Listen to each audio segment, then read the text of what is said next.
The calm before the storm. We are ready and waiting for the 16 best teams from Battle for Giostone competing in the calm before the storm, just before the Primal Giostone League, and it couldn't be more exciting. Here with me, I'm joined by Tome G. He will be our host and caster for the league. And just before we get into the discussion, it's 6 a.m. here, and don't mind me if I look like falling asleep. Tome, how are you feeling? Well, since it's 6 a.m., I'm feeling excited and energetic. I can't wait to see how the games turn out.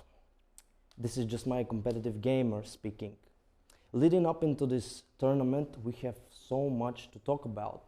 Therefore, I want to say something about the BFG team. I don't know who's the guy that founded this game, but he must be so crafty making this game playable at such a high level. The BFG team is so good, he's engaging with community, hosting tournament, events, game nights, Wednesday stream with the GOAT, the one and only 1437, and so on. Now, let's go back couple of months and try to compare the game in terms of gameplay, patch updates, balances up until now. Yeah, I mean, we all know how the game looked like 4 or 5 months ago, when you couldn't scale your hero a lot, and the games, if you remember, like, let's go 2 tournaments back to the TNS yeah. when they won, right? Yeah. That was a couple of months. Yeah, a couple of months ago. So do you remember the game where they almost got the throne in 2 minutes? Like 5 minutes going bottom, taking tower 1, taking tower 2, taking tower 3, going to the throne. They almost got the throne. Yeah, so let's recap. So it was Chacha. Shout out to Team Chacha against TNS. Yep. And that was the Eternal Blast era, right? Yeah. Let's go. It was unexpected. We as casters, as viewers, as players, nobody would expect that. 5 people, Eternal Blast, this minute 2. Yep. They was ganging up on one lane, destroying towers. They got the throne. No, I mean they almost got the throne at minute 2. PM Chacha, right? No, Team Chacha. PM Chacha. They was playing the aggressive. Yes. So up until now, if we try to cover up as much as we can about the gameplay, the balances, where are we at the moment? It's hard to tell right now because we just got an amazing patch, which is like 4 or 5 hours ago, where we had 5 new items in the game, and other than magical builds, I think it's time now. It's time to see physical damage builds. I'm so in love with physical damage build, but what's important here now? Before, like 2-3 months ago and 3 patches ago, you see everyone was forcing Akuma and Lucius, right? Because their agility, they have this mischance, they have this attack speed, this movement speed. Yeah, because let's take evasion. Akuma, it's faster than the other heroes. Yep. They are forced to rush boots. We are not forced to rush boots. Even if Akuma rushes boots, Gurluk can never catch Akuma. And it was like one meta. Can we say it is a meta? Yeah, I think we can say that confidently. And right now, with all these builds, and one big important change as well. So before this update, 1 point of strength was giving 10 HP, and right now it's giving 15. Wait, let's go one at a time. So this is new scaling up, right? Yep. So the strength. So there is like 3 base stats: strength, agility, and intelligence. So the strength was giving, 1 strength was equal to 10 HP. 10 HP. Right now, it's buffed by 50%, and it's 15 HP per 1 strength. So basically, now when you level up, you're getting more HP as you scale, and now strength, like heroes, warriors, have like this big scaling opportunity where they can scale a lot with HP, and then there is this balance where you can now easily counter magical damage by picking Warrior, let's say, and a Spellbane, or easily burst Akuma by rushing some intelligence build with spell damage and especially right now when we have new item that gives 22% spell amplification and 200 HP and intelligence. So you buy this item, you get more mana pool, you get 22% spell amplification, and you get 200 HP, which is good and viable for strength heroes as well, for warriors, because you got more mana pool and you got more HP and you have more spell damage. So you want to say that now I can pick Ranvir and go and play tank as much as I can, right? Yep, yep. So now, plus one thing, before this patch and maybe before the shard update, there wasn't like specific core support.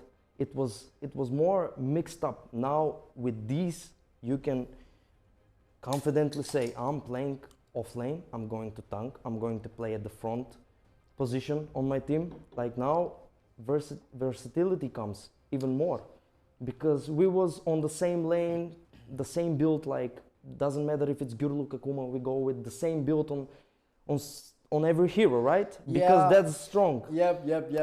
Right now I think you can, what is good and important update is that if you hold out or if you hover in a tower, you can see the tower range. So now you can know the exact spots that you can stand near towers, right? And with the new update, with the strength and the new items, it unlocks another layer of complexity already in the game, where you need to plan your laning stage. Why? Because you can, let's say you pick a hero without a lot of mana or health. Let's say you send agility hero. Let's say you send assassin, Akuma. If you're Deccan, you send her top. What do you think? What's gonna happen? She will get easily bursted. Why? There's no shrine. She has no mana pool. She has no HP. She has nothing because it's not scaled yet, right? That's like what I'm thinking. And your lane is like too long. Even if you don't die, you have all these roads to go back to the Fontaine, where it's like 70% of the map you need to pass to go back home. And now you need to think about the starting. You start with 300 gold, am I right? Yeah, and you get passive gold now. So, now you guys get passive gold. But the thing is, before this, with the 300 gold, if I'm talking from my perspective, so I'm going on that dead lane. I don't have shrine, I cannot TP, I need to sustain as much as I can. So I will buy some bandages, banana.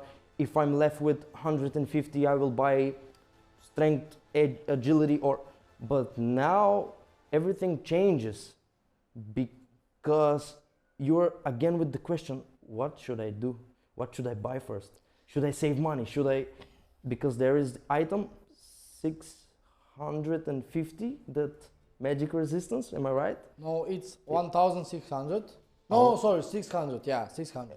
Yeah, so again, maybe you save rush boots, but for me, if you go dead lane, buy mana potion, buy healing potion, don't be greedy.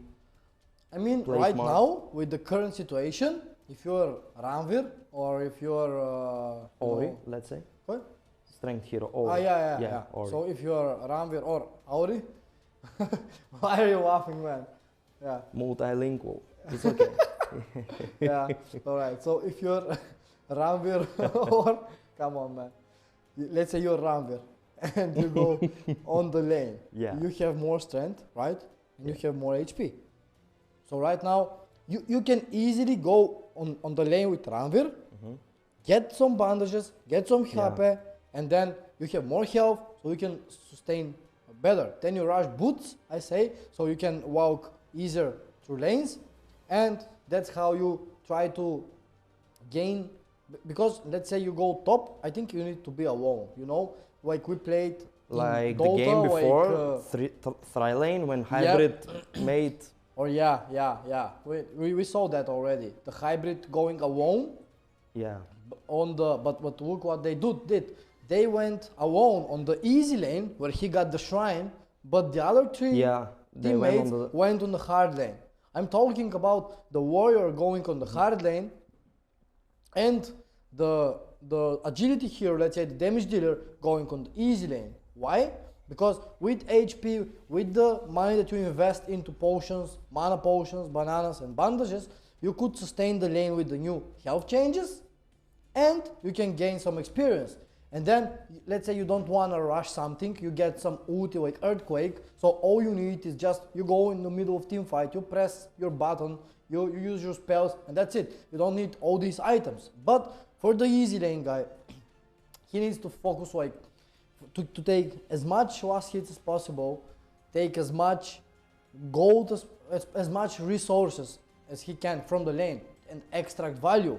And the support can easily rotate to the mid lane, rotate to the bottom lane, and have the shrine near here, right? So I'd like to see that strategy. So the spell Bane era is behind. We'll see, we don't know, we never saw a competitive game now with this patch, but yeah, with the Geo Shard, if someone does not know, Geo Shard is like new mechanic, so each third spell has its passive plus an active.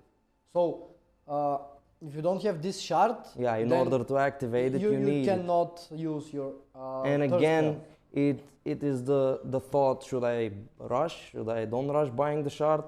So it's 5 versus 5 people needs to think. Another question that was bothering me leading into the Battle for Giostone, like way before, because we saw 5 people demolishing the whole base in just 2 minutes. I was so eager to know what will be the positions. Like, will we have the tri-lane? Will we have maybe... I wasn't sure what to expect, and we saw in a blink of an eye a lot of things. Yeah, a lot of things. Right. But now it is more playable, more balanced than ever. Yeah, exactly. So you cannot kill towers so easily, right? Before, the armor on the towers was not even working. So you go, you throw like 5 Ethereal Blasts on the tower, bam, it's gone. 5-second cooldown, bam, gone. You know, and that's why they managed to almost get the throne in 2 minutes. Then there was no healing on the throne. Now there is like comeback mechanics and all that stuff. So I don't think that strategy works anymore at all. If you go 5-man, and one last thing that I forgot is experience was shared. So it doesn't matter if you're alone on the lane or 5 people on the lane, you will still get the same experience. So that's why going as a 5. And you can take 4 levels on Eternal Blast. Yeah, level 4 you take 4 points on Eternal Blast. So in just a couple of months, the improvement, the evolving that this game took is just like that. And I, in this Web3 world, there are projects that are like, guys, we need to, in order for us to put the game into the players, we need to fix it a little bit. We don't want the project to be to give bad expectations, while Battle for Giostone are team that needs the feedback from its community. It's like a 50 win-win situation. Like, you organize tournaments, the energy is here, it doesn't matter if it's Eternal Blast is broken. Yeah, I mean, the most important was to have fun, okay? Let's have fun, let's build up the community, then we build up the gameplay, and we get balanced game. What we did, so people are not mad, right? Because if I'm playing competitive game, I want to win, right? So what we did is, when we did this $1,000 tournament, 10 teams took $100 each. It doesn't matter if you're the winner or the last place, you get the equal price. Winner. Everyone's That's winner, the win-win situation. It's like, you cannot judge the project in its baby steps. If someone is like, but this spell is... So what we did, our strategy was to collect the feedback. I'm impressed. Yeah, collect the feedback from the community, have fun together, stream it, show the community how we appreciate them, and then, you know, we are now at a point where we can organize competitive tournament where the winner takes it all, right? It's not shared among everyone. Why? Because the game is competitive. Now the better team wins. Now it's not, you know, the equal sharing. That's what I wanted to talk about. Let's move to the games a little bit, right? How many games do we have today? Today, okay. So, or tonight. Okay, we have North Star Gaming, Shadow Legacy Guild. We have Fuktop Friends, The Sheesh is back. We have Megaman, Opor Tupor, Yeah, Madlet Guild, Pay Cheres, Chanetak, and YGG. All right. I hope I read everyone in a Yeah. good So way. this is the first 5 matches, and then the winner from the I think So 5 matches, single elimination. yeah, but That's the today's schedule, yeah, right? but that's one more match. So the winner from North Star Gaming and Shadow Legacy, and the winner from the Sheesh is back and You're and reading the them by friends. chronological. Yep. Okay, yep, let's yep, go. Yep. These So- four teams okay. will play, and then Okay. the winner from the first game and the winner from the second play will play as a sixth match today. Today, basically. Yep. again, single elimination. yeah, Okay, so yeah. single eliminations made the best win, and tomorrow will be best of 3, right? Yep. Yep. Okay. Yep. Yep. Okay, okay. So- Another thing I want to add, Sure.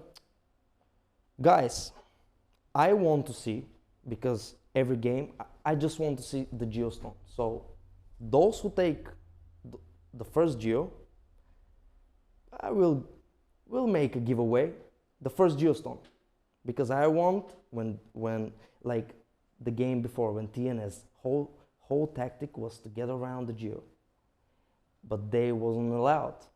Yeah. So I want to see someone take the Geostone. How much are you giving away? It depends by the style they take the Geo. Okay. Is that okay? Yeah. So take the Geo, we make a giveaway. It's gonna be, I hope it's not USDC giveaway. We'll see. Right. Okay. By the way, we need to restart the stream, so we are coming back live in like 2 minutes maximum. Stay with us. Don't go anywhere. I'm here. They See you already in 2 missed minutes. us, yeah. Yeah.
All right, we are back live. Sorry about that. There was like technical problems, and we talked with the teams, and seems like the first game will be North Star Gaming versus Shadow Legacy Guild, and it's going live in couple. Let's see.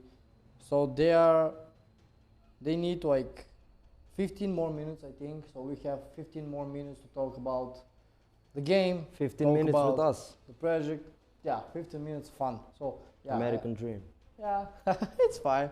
So if you want to tell more about the giveaway, tell me more. How do you want to organize the giveaway, and what do you think it will look like, and how it would work? Like, who is the giveaway for the audience watching us? Is the giveaway for then we will make multiple giveaways. Is that okay? So we make for the players competing for the teams. I said I want to see someone take the Geo with style and fashion. Like, I don't know how that's on the team. Like, I want to see good Geo play. Maybe someone snatches. Like, once upon a time there's a guy named Bubche. He was just walking to scout the Geo. He wasn't having any attention. He just walked straight into Geo, and at the same moment Geo made like quad kill on the opponents. Yeah, I was playing that game, man. So he just walked. I witnessed. So right? Yeah, I'm like with the team trying to. We're winning. So here's the situation. We're winning the game. 30 kills in advantage. Lead. Yeah, we have advantage, like 30 kills, levels, items, everything. But there's one twist. Magic armor was the most expensive item. We all have 6 magic armors, and the boots and dagger in the stash, blink. So the enemy team gets the same items as well. So we make these mistakes with intelligent hero. We want to go on the dragon. We go to the dragon kills 4 of us, and this guy just walks, takes the stone. They come at us, they have the same items with us. He didn't even know, because from today's update, so before, if you get killed by a creep, if you get killed by a tower, yeah, that just go into the oblivion, right? No one knows about the kill. So now this is it mechanic? It's not mechanic. It was basically a bug. I'd say it was a bug. So if you make the least damage.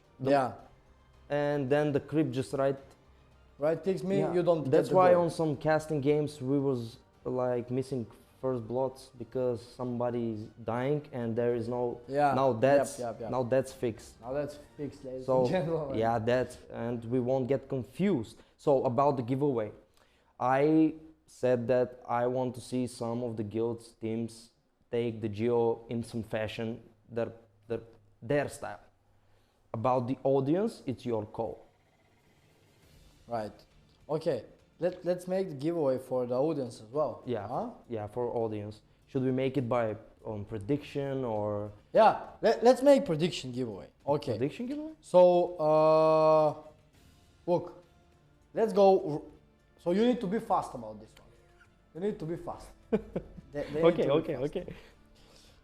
The first one that will guess in the chat who will get the first dragon, North Star Gaming or Shadow Legacy Guild, will win $50. But the first one, you need to be fast. Right teams. Okay, name the teams again. North Star Gaming and Shadow Legacy Guild. So TNS and SLG. Right in the chat. And they need, okay. Yeah. Who will first get the... Yeah, who will get the first Geo? Yeah. And my giveaway is overall, maybe it happens in the last game, right? But who takes the Geo first? And it has to be like in a good way. Because, as I said, TNS, they always have some strategy, some tactic, but I am 97% sure that they was experimenting in the game nights. They wasn't, because I think they had a little bit of error with some of the players. They was one away for keyboard, but my opinion is that they wasn't going 100% because, guys, tournament today, the Primal League is coming, the things are building up, we need to play smart, don't show up too much, because the game is now competitive. So if I play against Mile, 10 out of 10 games I win. No, not so fast. Oh, okay, never mind. And the first 3 games I won't show my main build. I will play with my healing build. I will heal myself and he Wait. will lose out of boredom. Wait. What? Wait. Talk to me about healing builds. Oh my god, okay. Okay, my healing build? No, talk to me about general healing builds in Battle for Giostone. How do you see the healing builds? And why how, do I see it? Yeah. Why? Because you was talking about the dead lane and gave a detail in why you think that will happen and why they should do some things, rushing in certain items. The HP will now rise, so you can be more tankier. You're not burstable, but it's the dead lane. And you said you will see it play like 1 versus 3. Yeah, no, but it doesn't. But no, it doesn't my thing is I'm on the dead lane. I'm Ranvir, okay? Yeah. And I need a support that is good on mana, that has good mana pool. I will choose Gurluk, his range, and he can position behind me. So I can tank damage and he will use his chain heal, magic funnel, and the thing is the first spell. And now but you don't have magic funnel yet without the skill shard, so it's not. I will tell you how that goes. Wait, be patient. Sonic Resonance. Let me tell you why Sonic Resonance. So that's every first spell has its own utility, and that utility can help you a lot in lanes and in battles. Like Theban showed us how it's done with Sonic Resonance. He silenced 3 people. Yeah. Like that, and that silence can prevent you from dying, can help you, right? Yep. Because you want your Ranvir pushing and you want chain heal and magic funnel, am I right? But you said you don't have shard. Yep. Now you have gold in second, like your gold, GPM. Yeah, GPM, gold per minute. Yeah. But you are taking some less hits because maybe your Ranvir will go. You will take a creep, it's not like every less hit. So, but you're Gurluk and you need a movement speed. And so it progresses. In the lane, all you need is 1 or 2 bananas, you have mana pool, 2 chain heals, you can take magic funnel late or take stunning light if you think your enemy is spamming spellbane. But the main thing is just chain heal. It makes your hero a healer to fill out that position. Yeah, there's one ultimate as well. Revaduation. Okay, but the thing is you go chain heal, magic funnel, chain heal. And and you finish your job just by your second spell and maybe silence with... Yeah. So how do you see this spell being used, like revaduation? Is it... I think because I'm a little bit of greedy position player, I think I will die before using rejuvenation, Because my job will be heal 2 times with chain heal and then I don't care. Right. Because my reflexes are fading away. Yeah, okay. Yeah, right. Yeah, so let's move on to teams again and talk about certain players. We all know, I want to talk more about their play styles. Like, let's say TNS, right? TNS. Talk to me about the last game, the finals on the game night. How they lost the games from Madman. So, from Mega Man, sorry. So I didn't watch all the games because I had some meetings to do and stuff. But I'm curious what happened, and do they lost 2-0 or do they lost 2-1? How were the series going? Okay, so TNS was playing a chess game, a smart game. They was creating a space. Game 1. We talk about game 1, right? Yeah, I'm talking about overall their play style because they won with multiple rampages. But in the finals, of course, the opponents watch. They follow. In the finals, the player that supports hybrid on the lane was always moving and positioned so good, and he's giving him space, all the experience for himself, everything. But the thing is, the enemies they're playing like chess, like move. They see hybrid is positioning there, he wants to take the geo, so they prevent him do that. They see Hawks wants to create space. They was always in constant motion, preventing both sides from achieving their goal. But the thing is, the main strategy was for Hybrid to get above else and take the geo. And they prevented him doing that, and maybe did something, break their confidence. And also, Madman Guild, am I right, Madman? No, it's Mega Man. I'm sorry, guys. Sorry, Mega Man. guys. I'm truly sorry. They went and took the geo. They was the magical build. Oh. I said, first time they went to the geo, I said, there is no way you're gonna take the geo. I've seen this before, and the geo did like a ton of damage to them, and they fall back. But now the next time, they did that thing correctly. So they prevented Hybrid from taking the geo, and they implemented their game. So the momentum was TNS. They prevented TNS from doing their thing, and the momentum went on Madman Guild and Mega Man Guild. I'm sorry. And that's what happens. Right. So game one, one Mega Man win. Yeah. Right. And then it was 2-0. 2-0. Yeah. Yeah. Right. Yeah. Okay. So they are playing third game. So I believe, I don't know the exact bracket. I don't know if we see the North TNS versus Mega Man before the finals, or they can meet somewhere around the finals. Not sure. But yeah. So the time, we are like 10 minutes away from the game, and the North Star Gaming are ready, and we are waiting on the Shadow Legacy Guild for the guys to prepare. So I think we take a quick break, drink water, and yeah, then come back with you just before the game. And yeah, we'll see you soon in 5-6 minutes.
TNS.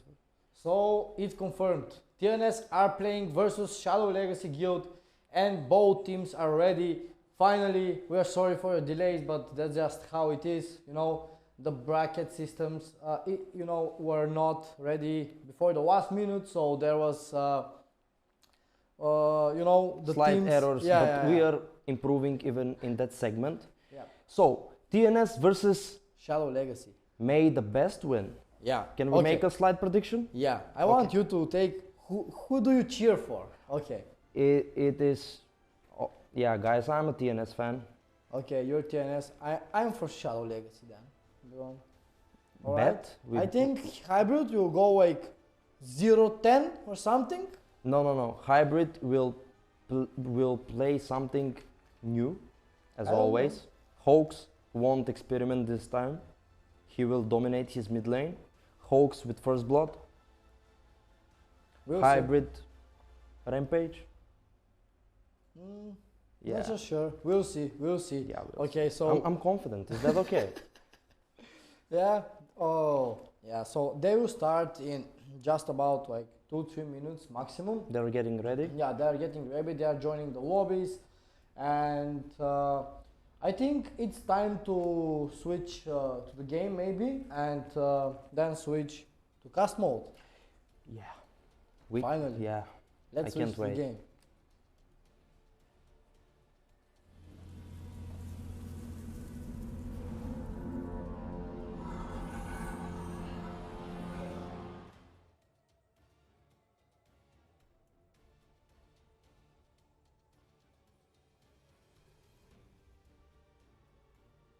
The game is about to begin. TNS versus Shadow Legacy Guild. We need to go on the observe and see one of the teams joining, so we are able to spectate and see who is in the game. In meantime, what I want to do with Tome is I want to go in PvE mode. No, I want to go through the abilities and through the ability. classes. Yeah, we go through the ability, Yeah. and can we go through that healing build that I was talking about? Yep. So you're talking about Guruk. Yeah, Gurluk or Gogmangok, but I prefer the range hero because the magic funnels with every attack. Yeah. Yeah. So we talk about Chain Heal, right? Chain So heal. what this ability does? Heal a target hero, teammate, or yourself, and any two nearby friendly targets. Prioritize on heroes. So the scaling it goes 100, 150, 200, 220. So to be honest, this is not like the spell you wanna max at level 4, but Level I think 2 is level good. 3 Okay, is level fine because you look at the difference between level 1, level 2 and level 3 and then level 4. It basically okay. gives you just 100 range and 20 damage. hit points. Yeah, It's just so hit bad, points. Okay. right? To upgrade it to level 4. So instead, And the cooldown. Check the cooldown. 15 seconds. Yeah. You see? So it's 2 seconds cooldown less and more mana. So you spend more mana for 20 hit points, 2 seconds of cooldown, and a 100 range. Okay, you need that level 3. Yeah, I think the spell needs to be reworked and make it Scale so the mana, no, the mana should be basically level 1, it should be the most mana, and then as you level up, the mana is going down, not the other way around. I think that's the situation that we wanna achieve. Still no games, still they are not in the lobby. So yeah, we just got the information that they are joining the game. So it's okay, we just continue with the can build. theorize. So we say chain heal with the sonic resonance. So what sonic resonance does then? Unleash a sonic wave that hits target in front of the hero, deals damage and silences them. So the silence is really important, right? Yeah, Then the damage. The AoE type is really important. Yeah. The damage is really important. The range is that. The spell animation. When we are at the spell animation, can you remind people about stunning light and their confusion about? Yeah, we just need to restart the game for like one. Okay, we are restarting the game. Can you switch the scene please to pause, like 1 minute, and then we are back. So what we are doing right now is we are basically updating the game because of some version problem, and then we just Okay, enter. even the tournament pattern and everything will improve Yeah, starting over from time. today. Yeah. We learn from mistakes. We adapt. Yep, exactly. So we need to go to Elixir Launcher. I hope the game will not start until we download the game because Tell us something about Elixir Launcher. yeah, so Elixir Launcher is basically like like Steam, what's for Web 2, and they have like really cool games on their platform basically. So you could just download the launcher, and there's like a lot of games for free that you can play. And among the games, we just announced a partnership, so they're like we are like official partner with them, and yeah, we like what they do, and it's basically a cool way to play Battle for Giostone, and it's just opening up and opening the game for more and more players, right? Because the more places the game is available at, the better for us and the better for the game itself, right? So we are right now downloading the game, and then basically we are starting. In meantime, I think we can do like one final break, and like 4 minutes, 5 minutes break as final break until we download the game, and then just move onto the games because both teams are ready.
All right, we are back and the teams are ready.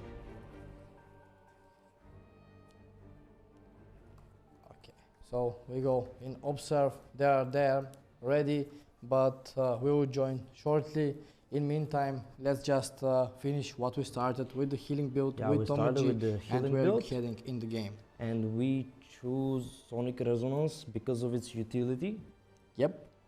We want to silence as much people as we can. We want to heal our core, and we want the magic funnel. Yeah, so you can, the important thing with magic funnel is once you get the Geo shard, you can refresh your cooldown on your first and second spell. Yep. When and each auto attack gives a stack that increases ability damage. That's why I'm going with Gurluk, because you can trade 1 or 2 attacks. So you won't do any damage with your Gurluk, but you will get that spell amplification. Yeah, I don't know how much can you auto attack with Gurluk though, but still. 1, 2 hits. Every hit is effective. Every hit has its meaning. Why did you right click him? Because I want. Wait, but if I attack creeps, does that boost my spell and ability damage as well? I don't think we tried that. So I hit the creeps 1, 2, 3, 4, 5 times, and then I use ability on hero. Yeah, I don't know if it works or not. And then for the ultimate, what would you ideally want? And if someone knows that already, can type in the chat and we'll learn later. Yeah. So we go with magic funnel, and for the ultimate, we pick rejuvenation, restore HP for the selected target, friendly hero or yourself in a given range. Cost time 1 second, HP restore. Okay, so this is the build. Yeah. But I said if I play before rejuvenation, I'm dead. Yeah, all right, so we're heading now into the game, finally trying to connect the first game. The game we've been all waiting for. Yeah, it's TNS versus Shadow Legacy Guild. Okay, TNS are starting at the classic side, while Shadow Legacy are on the Deacon side. We said that we want to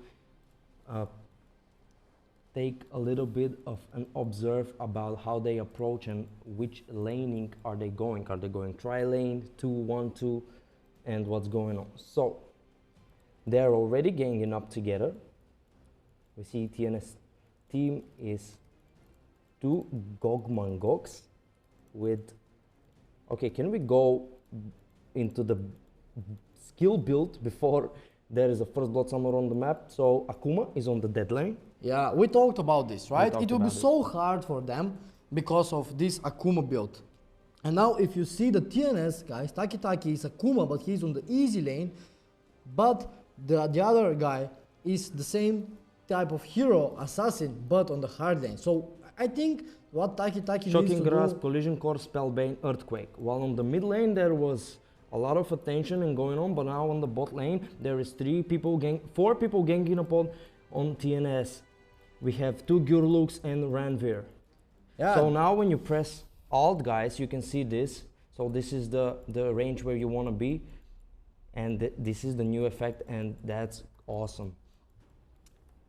Right.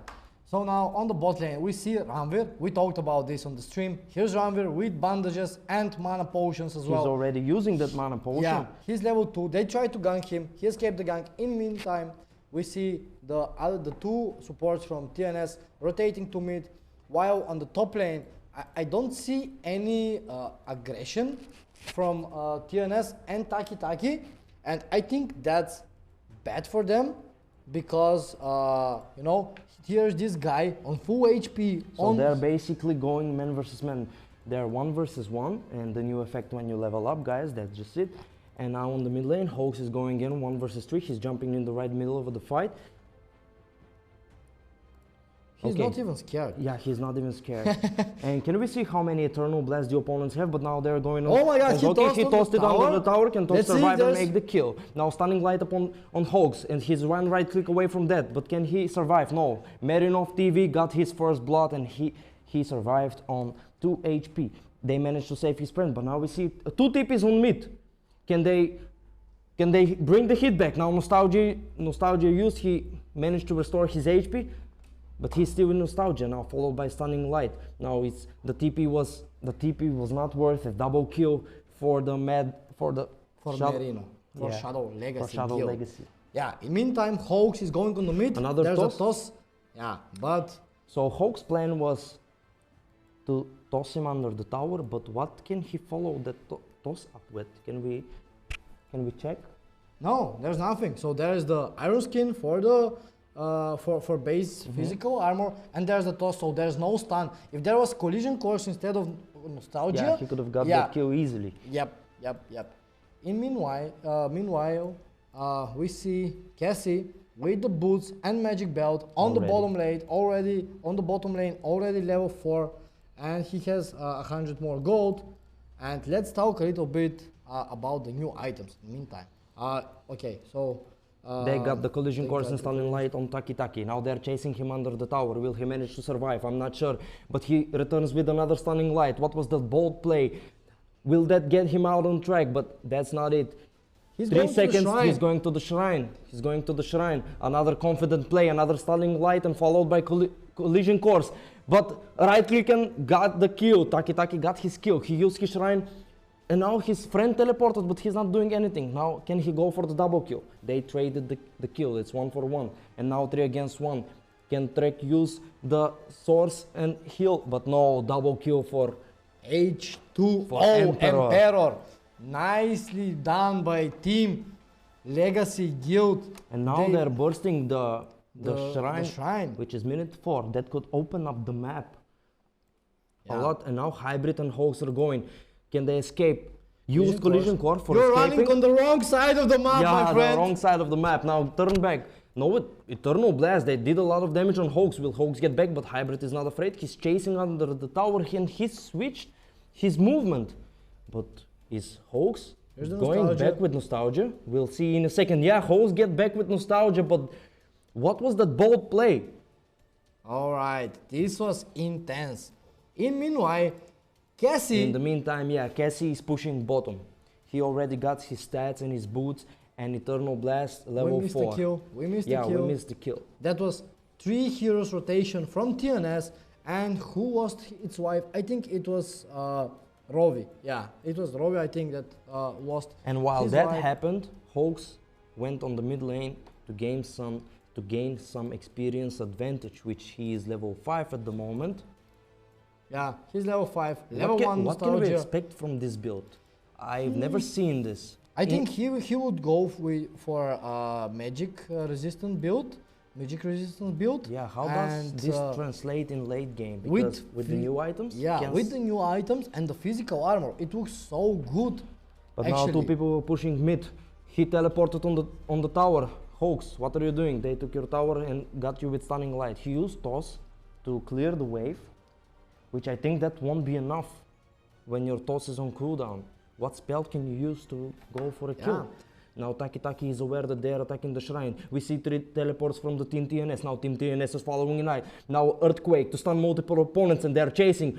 They leveled up in the middle of the fight. Can they use that in their own advantage? Now Hawks is chasing the kill on the mid and TNS Hybrid is following that up. Can they block him and take the kill? And now the first lasso in this game, and I like that, followed by stunning light. He lassoed his death into himself, and now you get lasso in the grave. Double kill for Taki Taki. And there is the collision course from H2O Emperor, but this did you see that lasso? Yeah. He lassoed his own death. Yeah, he called his own death. But this team fight end up with a lot of gold in favor of Team TNS. As you see, this guy here gained 2,600 and Taki Taki with 3,000 net worth already. Can we see his item build? Did he buy something or he's saving up? Let's see The what dragon Taki will Taki does. emerge in 10 seconds. In meanwhile, I told you about the Clock of Resistance build with the critical strike. And this is now really interesting. You predicted that? Yeah. This now becomes really interesting as you get, he gets a lot of magic resistance with the cloak and the default magic resistance. And also that item boosts your confidence. That was judgment. Now collision course. That was the stun with shocking grasp. I'm sorry. Yeah, but the spellbane changed the was effect. there. For TNS team, is going under the opponent's shrine. They're chasing them behind the back, and already the shrine is gone. Now they tossed him under the. There is no shrine. Yeah, there is no shrine. We didn't even notice that. When that happened? When did they kill the shrine? I was thinking they're pulling the enemies on the shrine, and now Taki Taki is dominating. You said the gold advantage is on Taki Taki, am I right? Yep. So now this means now we need to keep an advantage. Yeah, 3,500 gold already in Taki Taki, and he is becoming out of control. Do we need to keep do we need to look him or his team? Now who will do the space more? Now what do you think will happen? Will Taki Taki will go and farm as much as he can, or will he fight and his team? Now Emperor is on killing spree. Where that happened? I think it was on the mid lane. But now one earthquake is on cooldown. Yeah, so they wasted an ultimate for the for one kill for team Shadow Legacy, and now 2 heroes on mid. There's no tower. I don't know what the reason for being mid is, but yeah, I think Shadow Legacy are moving on to the bot lane. That means they're going from a low ground, and Team TNS, Hybrid and Trek, they won't expect this. Now what we'll see, he used Stunning Light on the creep, which will be needed in the battle, but they got the kill on Trek. Now Emperor is on dominating. This guy is going all out. Now Hybrid, will he manage to defend the tower? But I think that is not a smart move. Plus his items are not that timing. They traded the mid. And you can check the top lane. I think Taki Taki is still pushing. Yep, he's still pushing. He got his shard. Oh my god, 5,000 gold, almost minute 9. It's Cloak of Resistance, 4 points on critical strike, and only 1 point Stunning Light. Yep. So this is something new. Now he's teleporting back into the base, or they're going bottom. No, he actually canceled his TP. So he has some ulterior motive. Now Shadow Legacy build is, they managed to get the kill on Roughy Road, and now they're chasing. TNS is chasing. They're like sharks in the water. Oh my god, the toss with the Judgment, did you saw that? That was the perfect combo, and he wanted to lasso his dead again, but he got the creep. Maybe that's his main move. Whenever he feels that he just lasso something. Now it's 4 people mid. The dragon is the dragon. Okay, so another timing the dragon will come. Yeah. Oh, he spawned top, I think, again. Yeah, the dragon is top again. In meanwhile, Hoax is doing damage to this second tier 2 tower on behalf of TNS. One hero is dead. So this is more of like a pick-off battle. They're not going for 5 versus 5 as much. Yeah, you see this guy, Taki Taki. Let's see where is he again. So he's in the base. He have point for, oh my, what he? I think he took he took the shard. He took the shard, and now he has the boots and the magic armor and the Cloak of Resistance. And this is minute 10. Yeah, with ton of damage, basically, ton of damage. He have 2 magic bells, basically. Check out the HP though, he's level 8. Yeah, with 1,000 HP, and there's a team fight, there's Earthquake. Earthquake, now the double kill for the the TNS is going down now. They're chasing Taki. Can he use the shrine to survive, to regenerate? But they are ignoring him and they're attacking the shrine. Now he's doing something. We didn't saw what exactly happened this fight because of I was being so focused on the Taki's items. But I think what happened is they initiated with Earthquake. I think, and now Taki is going 1 versus 1. Can we see the physical damage that is going on? And now the Earthquake is being used, and the Stunning Light is being used, and that physical damage is so good. That's what I'm talking about. Did you see only level 1 on Stunning Light? But let's keep an eye on Emperor. Yeah, Emperor. Yeah. Meanwhile, Hybrid died on the top lane. There's one more TP on Hulk teleported in the middle of the battle. Now Trek is very low HP, but Hulk, he only has his toes to make some initiative battle. Can he? Judgment! Oh my god. Almost. He could have cancelled the TP. Yeah. Alright. This is good. 11-11. The score is 11-11. The dragon is waiting.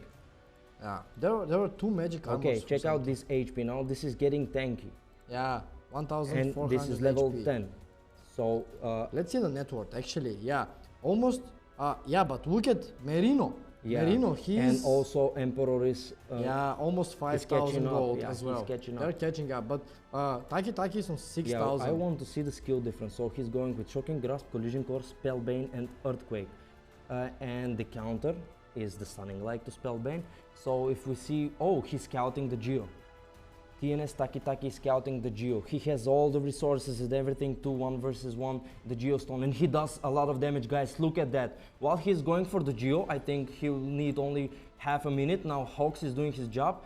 His Hawks, Trek, and Hybrid are on the mid lane, and they want to drag attention into them so Taki can safely take the Geo. What is important? The Dragon is not using this much abilities if there is only one hero killing him. If there are multiple heroes, he will use these abilities more often. But now he just used it once, and that's the Geostone for the TNS team. TNS is the first team that picked the Geo. And now what's going on? They're going for 3 versus 4, now followed by Stunning Light. This fight is going to last longer, I think, but now Earthquake and toss 3 people. Now Mego is teleporting mid and just Trek is standing, but Taki is not afraid. He will go back a little bit to heal, and now Cassie is going into the middle of the fight. He's bringing the hit, and Emperor is unstoppable. Change of event. The trade is 1-on-2.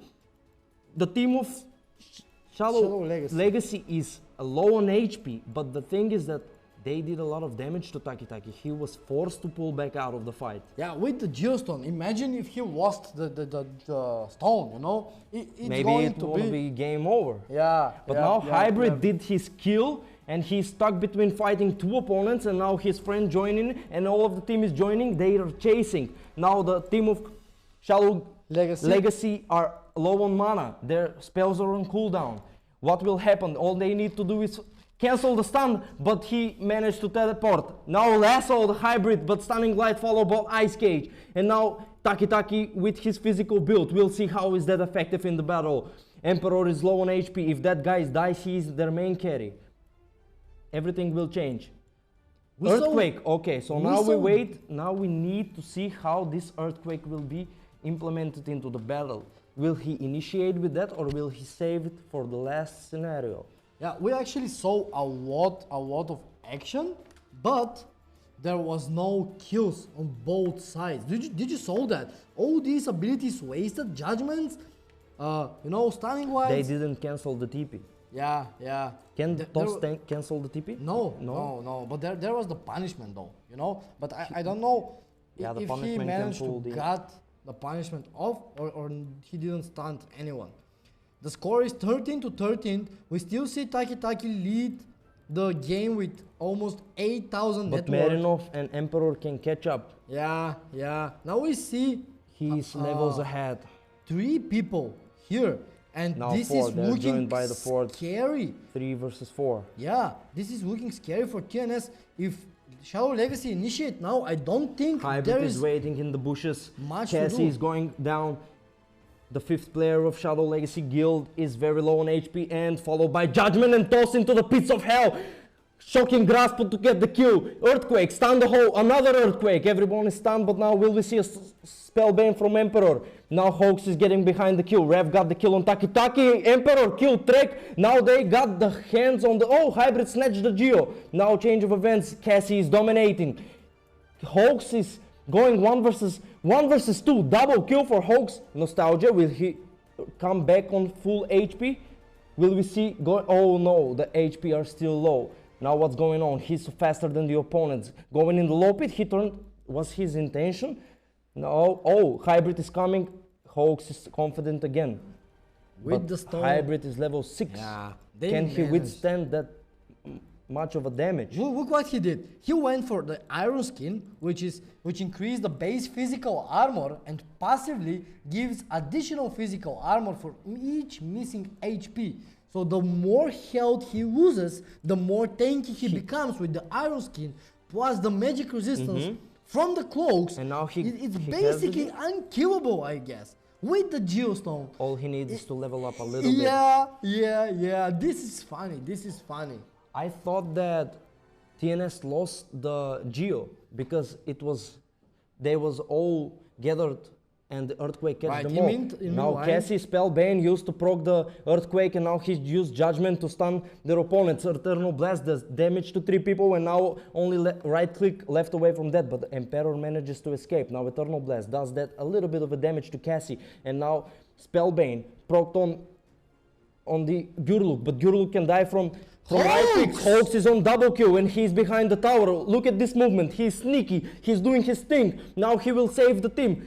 But now Cassie is going back. He will return use of nostalgia right at the Rovi, and Marinov is dominating. And Hawks now 1 versus 2. The tower is attacking. Triple kill for Hawks. Let's go for quad kill. Hawks go for quad kill. Hawks needs to right click and go for quad kill, but stunning light can Hybrid snatch the kill. It's okay if Hybrid snatch the kill. Okay, he couldn't toss. It was almost Rampage. He went greedy. He went so greedy. He's like, here's this guy that I can kill. Left him, yeah. But no, I will go for the quad kill and then take the Rampage. Production my highlight God. this, please. That was so funny because he was greedy and wanted that Rampage, you know? We was confused. It's like he's playing possum. Oh, I'm lagging. Nope, I'm just kidding. I want the Rampage. Yeah. Okay. All right. I see what are you thinking. And now Taki has the lead still with almost 9,000 net worth, and there's Hawks with 7,500 net worth behind him, and Merino. In meanwhile, heroes are tipping on mid for Shadow Legacy Guild, chasing Taki and Track, but it's not enough, and they manage to get out without even losing HP. And now the game is resetting. We see 3 magic armor for That's Taki. not a big of a difference in kills. Yeah, but do you really need 3 magic armors right now with all these new items that we have? There's like Longsword that gives you 30 attack speed and 65 damage. And then there's the Mystic Staff that gives you 10 intelligence. I think there is no space for you to farm that. Maybe, but it's like 3 magic armors, dude. No, that's 4,000 gold. There are heroes with almost 10,000 net worth, you know. I think that's a mistake, but we'll see. Okay, we'll who's the see. bigger level on the map right now? The biggest level? Yep, the biggest level. I don't know. I think we cannot see the levels here. We need to check. Yeah, I think Cassie is, Taki is level 12 and Hawks is level 12. In meantime, for Shadow Legacy, they are level 8, 10. Judgment stun! Judgment now double stun with task. collision course. Cassie is on mega kill. This guy does a lot of damage now, but they cannot hide on the high ground. Lasso Taki and Earthquake, but he procced with nostalgia. Now another Earthquake. Everybody is stunned, everybody is sleeping. Will we see the return under the 3rd tower? And now Emperor is killed. Hybrid. Hybrid was carrying the stone. Now Hawks is unstoppable. Will they transfer the stone into another teammate? Was that the plan? Hybrid go down and we can take the Geo? Was that the plan? I don't know. Where's the Geostone? Where's the stone? Where is the stone? Where's the stone? Wait a minute. We see Wait a nostalgia. minute, What we see the hell is nostalgia. going on here? Somebody is going to restore. Someone's here. Is Hawks is here. Nope. Where's the stone? I don't see Is the it- stone. What? I think I see it on the map somewhere. Yeah, it's on the map, but no one can take it. There's a bug where no one can take the stone. So you want to tell me that even in a game you can lose something so precious? Yeah. Who lost the precious stone? Oh my We God. need to discuss that. Someone picked the stone. Someone the picked the stone is stone. in the Glassic team. The stone is in the Glassic team. Who And has it's the stone? carried by. It's Is on it by track? It's on track. It's on track? No. I think it's. It's in Taki. It's in Taki. Yeah, it's the visual. Here's the visual. Okay. And look at the gold he's carrying. He's now thinking, what's the next item that I need? And I wanna buy. Okay, Hybrid managed to root Merimo, but okay, this guy also has a lot of gold. Now maybe their thought process is going, what should we buy? What is the next build? The next item that we need? Will we? And they took this fight so risky under their tier 3. Yeah. And They want. Hawks manages to escape the Earthquake with the nostalgia and just move like around. He's feeling so confident. He's feeling so confident doing that. Yeah. Yep. Exactly. So now we have Cassie level 30. Now we have Trek level 7 and Hybrid level 8. Is this the space that they want in order for them to make their cores feeling comfortable? And now Merino is standing alone, but now Judgment upon him, and now Spellbane to proc some spells, and now we see 2 TPs by the Shadow Legacy Guild, and TNS are being forced to move back. But is that what they want? I think they want so that. Okay, he lassoed. Yeah. He lassoed the catapult. Yeah, he's lassoing things. I think he realized how useless this spell is right now. To be honest, I don't even like this spell, and it needs to be buffed definitely. The cast time is horrible, and the cast animation is horrible as well. But it will be improved for sure. I think there is cooking. I think there's something cooking because, yeah, this is so. It was so fast-paced, and now minute 23 into the game, Blink, it's so high 2 judgments with the Blink, Rot, tossed into the 4 people against 1. This is bullying. This is straight high school bullying. Cassie is unstoppable. They bullied him under his own tower. What is going on? And now Taki carrying the precious stone. He found it somewhere in the map. Maybe the stone was calling for him. Take me with you. And now he's on the bottom. And now we see Shadow Guild TP on top to defend their bullied friend. And now Rafi, Blink, stunning light upon the Guild. Trek is dead. And he leveled up in the middle of the fight. So level 10. There's the TP. The TP. This fight was interesting, kind of, because Taki was on the different. He was dragging people towards him. Yeah. Maybe that was the. And now he's teleporting back with the Geostone. And 24 minutes into the game. Yeah, it's pretty long game. It's pretty long game, and both teams are looking happy with what they do, because for the Decans right now, what they want to do is they don't want to lose these towers. They just want to defend the towers and reach to a point where because the maximum level is 15. There's no more than 15 levels, right? So if the enemy teams are level 15, what you want to do is just keep defending until you reach 15, because that's the maximum level. And then it comes down to the skill. Yeah, but if you kill let's say Shadow Guild kills on tier 3 TNS team, until they reach a point where they're in their base, they respawn, and it can go continuously without stopping. What the both teams want to do is pick off and make the game 5 versus 4 or 5 versus 3 in a perfect play scenario. And now he got the lasso on Hybrid, but there is no follow-up spell to get him root or stun. Or maybe they are just afraid, because TNS showed that the tower is not something they are afraid with, and now Eternal Blast to clear the wave, and now they are jumping Earthquake, the stun, but Spellbane just to proc the Earthquake. And now what's going on here, guys? I'm going to tell you. Hybrid is very low on HP and Trek died, but Hybrid managed to escape, and now Cassie is going behind them. Eternal Blast, he missed the target, and now Hawks tossed and is on Wicked Sick and Stunning Light for double kill for Taki. They killed the tower and got 4 people with them. They managed to get the kill. Eternal Blast killed the creep. They killed the tower. Yeah. Hybrid, the sacrifice was Trek, am I right? Yeah, He was in the middle of everything. Yes. And now Eternal Blast. And now they're taking tier 3. He just went with the Judgment, I think, right? And then they all leveled up. This is an important thing. They all level up. Can they go and initiate the kill on their carry, on the enemy carry? But now Shadow Legacy build is going with the initiation. They managed to kill Taki, the stun, but can he evade with Nostalgia? No, he used his Earthquake. And the Geostone, And he lost the Geo. And Geo is being picked up by H2O Emperor. Oh, by Emperor. He's level 12. And the only thing was that Hawks is a counter to Emperor, because the Spellbane is being countered by Stunning Light. And plus the Geo, he had the biggest advantage that he could ever wanted. But now... Yeah, now things are a little bit different. I think they got... Merino is level 14. He got 4 magic armors. But is it worth it? Look at his HP. Now their Spellbane are being procced and Nostalgias are being procced, and this battle will decide who gets the last stand. Now Cassie is just right-clicking. Earthquake was being evaded by Spellbane. They get to toss the enemy on the tower, but that's not it. Hawks will do his magical thing with right-click. Am I right? And now they're being forced to get back under the tower. Hawks is 10 HP, Hybrid is 10 HP, Marinov is on double kill. This is the unexpected.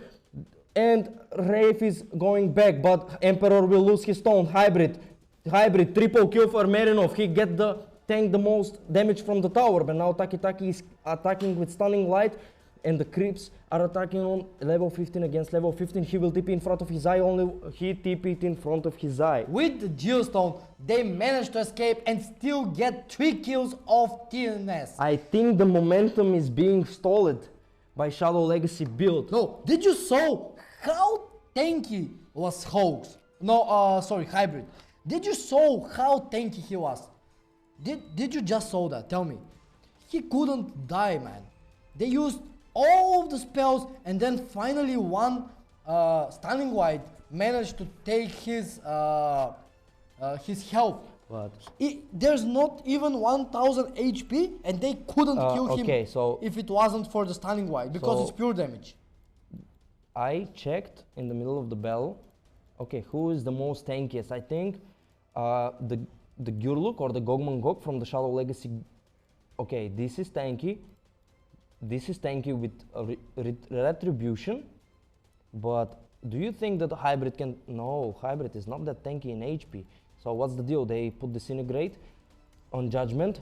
Oh, but missed with Nostalgia, and now they toss him while he's being Nostalgia, and now triple stun with Earthquake. And again, I'm going to say this, bring back the Screen Shake, and now Rovi killing track, he's on Mega Kill, another Nostalgia, another toss, another Earthquake.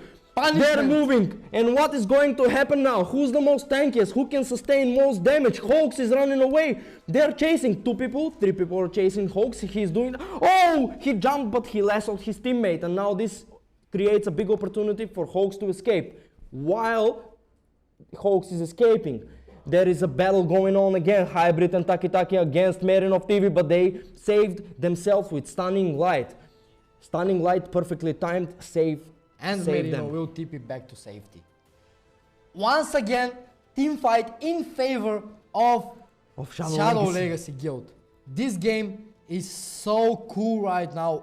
You'd never know what's gonna happen next. Where is the Geostone? Can you open the shop and see if there is an item that the both teams are sleeping on? Because we are implementing some damage items, am I right?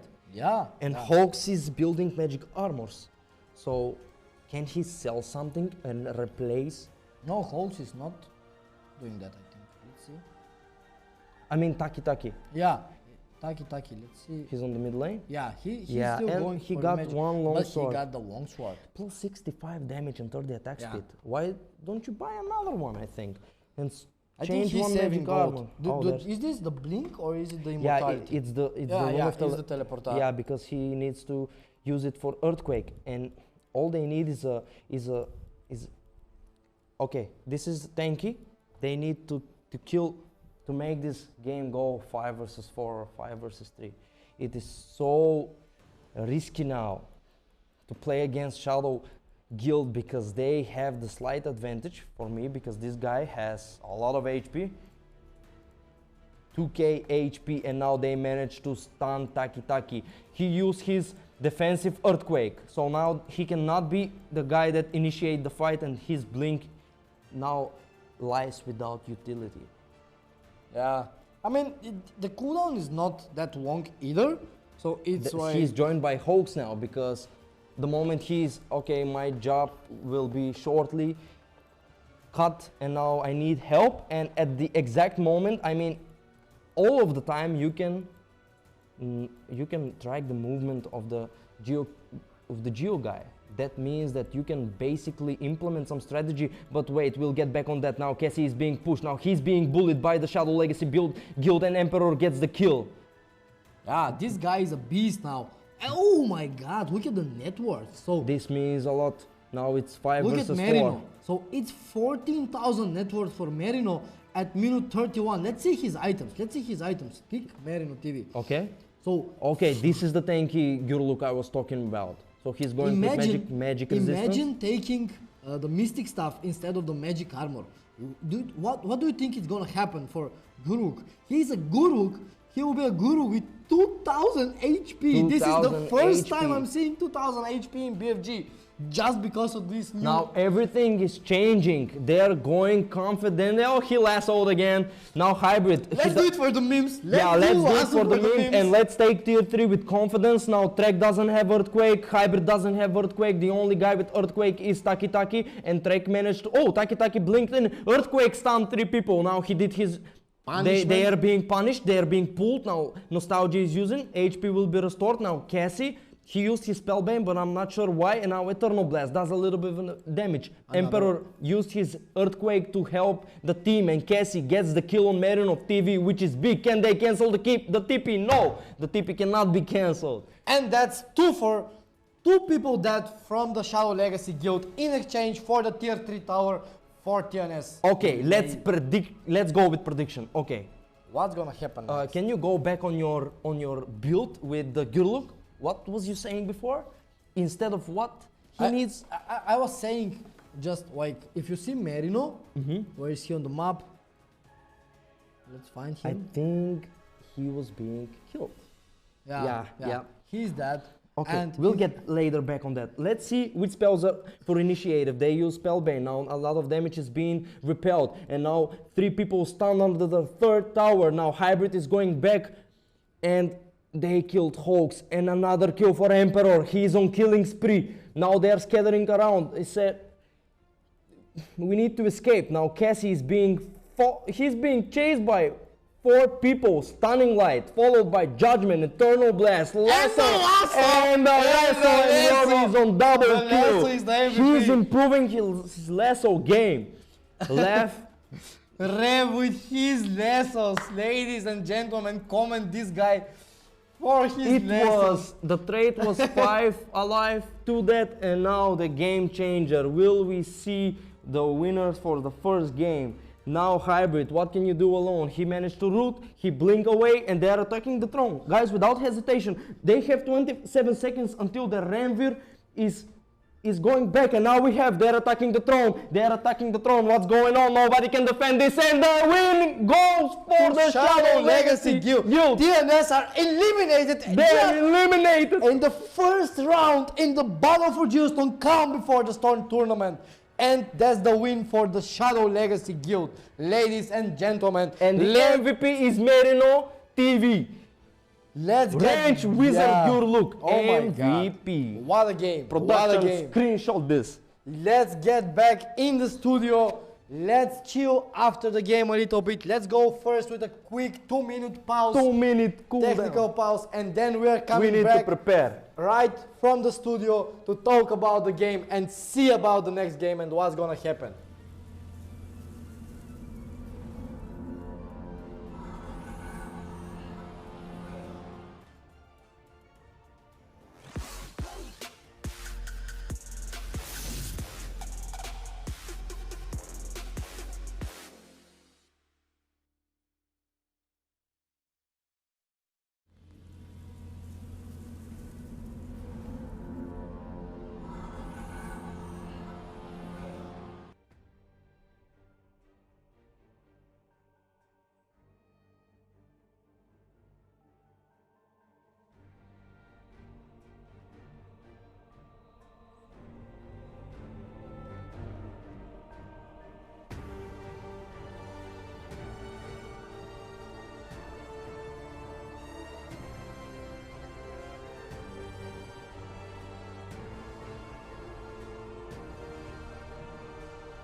And we're back now after this impressive game, and the win is secured by Shadow Legacy Guild. I'm joined by Vagorax. He's our post-analytic guy.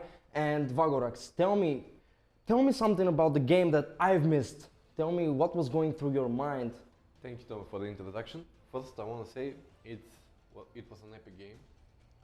It didn't turn out to my expectation, to be honest. I thought the game was going to be one way, but it turned out to be way different than I expected. TNC Carry had a very great game. Yeah, they had a momentum. Yeah, from the beginning, he had the control, he had the farm he ever wanted. I don't think a carry has ever gotten a better farm than this.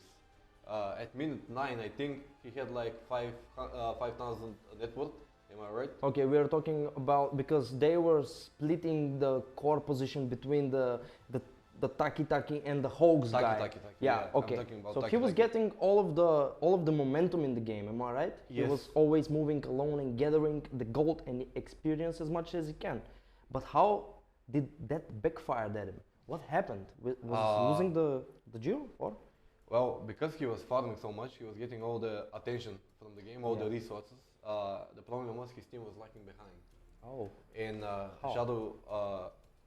the Shadow Raid Guild took that opportunity and just hunted them around the map.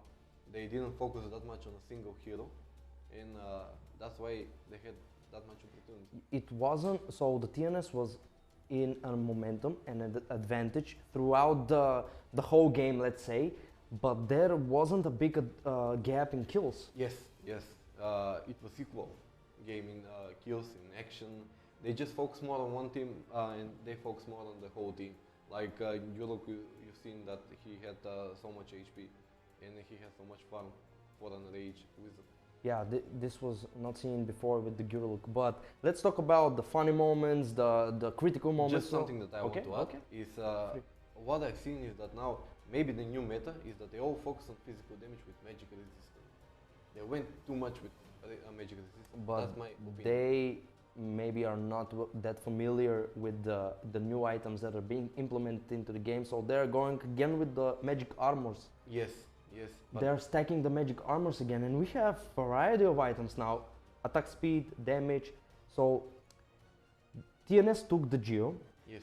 And they had the momentum in Geo, but they pushed tier 3 and they managed to lose, and since then everything... That was the turning point from the game. That was the turning point. It was an AOE stun with an earthquake that got them massacred. They think they already won the game. They had the Geostone, they had everything, but it was all What about the lassos that the guy was throwing? Was that a good showboating? Should we give him some points, like imaginable points, like, because I was entertained by that. He was the entertaining MVP, to be honest.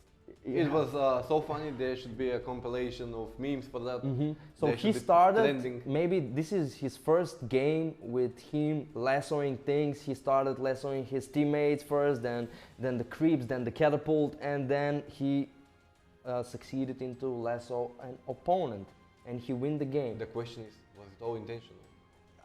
I think, yeah, we need to talk to him sometimes in the future, interview that guy, because that was a showboating. And now, what was the most critical and important thing again from the Shadow Legacy Guild? Because, yep, they snatched the momentum, but is there something else that they did that we missed? I think after they won the fight at the mid tower, after they stole their Geostone, not long after they had a fight on the bottom lane, which was again crucial in that game. We saw like 2 earthquakes in a row, 2 stuns in a row, nostalgia being used, every spell, and they still come out up. Taki Taki always survived. He was fat, he was big. And he was, I'm sorry, but he was the only counter to the Shadow Legacy Guild core, because he is carrying the Stunning Light, which Stunning Light is counter to Spellbane, and the guy had Spellbane. So the only thing for me was, if I was Taki Taki, I would try to kill the Shadow Legacy Guild Yes, carry, but I'm just saying. He was always out of position, in my my opinion, because they just massacred his team. He was the only one left. If you have seen, in multiple occasions, he was running back on low HP. And that's why I think it was a mistake to focus on one single hero instead of the whole team as a unit. Okay, so for the next game, will we see something new? What do you think? Will the approach be the kind of similar? Because now that the others was watching, will they try to play the Shadow Legacy Guild approach, or will we see someone understand the new items and implement them? I think every team has their own strategy, and I hope to.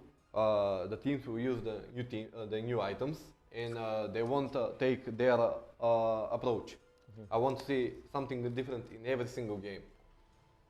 Yeah, but we've said the first team that takes the Geo in a fashion earns a giveaway, and I want from the viewers to type in chat if this Geo was taken in a fashion, so we can secure the giveaway to Team TNS, or we should go, or actually we should do it this way. After every game, maybe there will be multiple Geo occasions, we let the viewers pick, or we pick.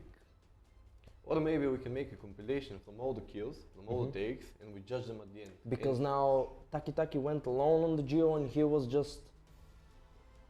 Okay, we'll take this into consideration. Yes, we can make, like I said, a compilation and judge them by all the unique fashion. It was a steal, but it was a good one, and it was in the first game. That's okay, what caught your eye this game?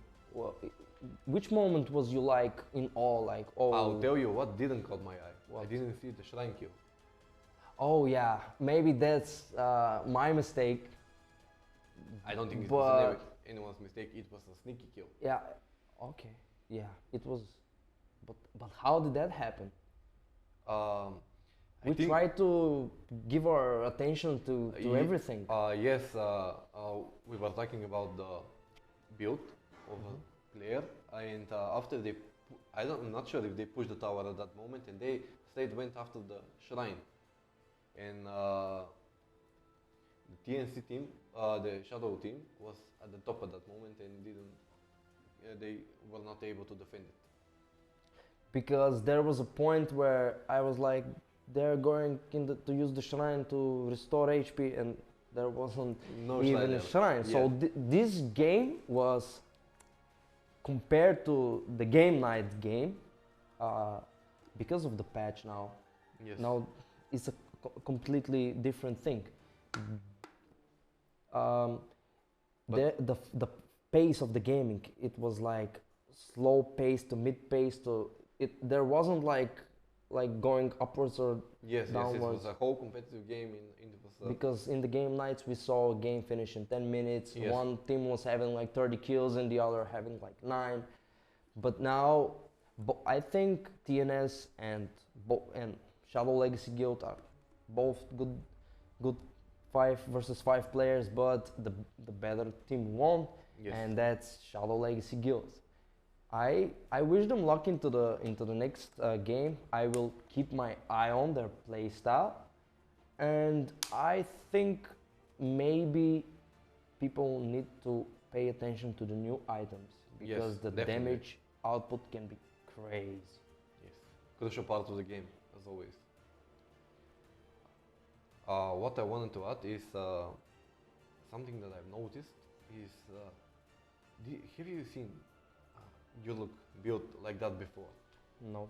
This was the first time? No. Do you think they will use it again? Of course, but there is always pros and cons when you're playing your look. Let's say early game, when the game starts, your hero starts from zero, like so slow, can be easily killed by an Akuma. Like you cannot escape Akuma, and you need to have the movement speed.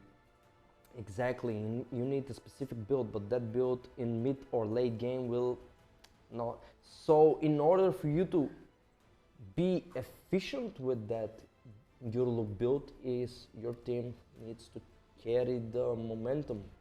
Yes, Because correct. later you're not killable. And this is the disadvantage of playing first.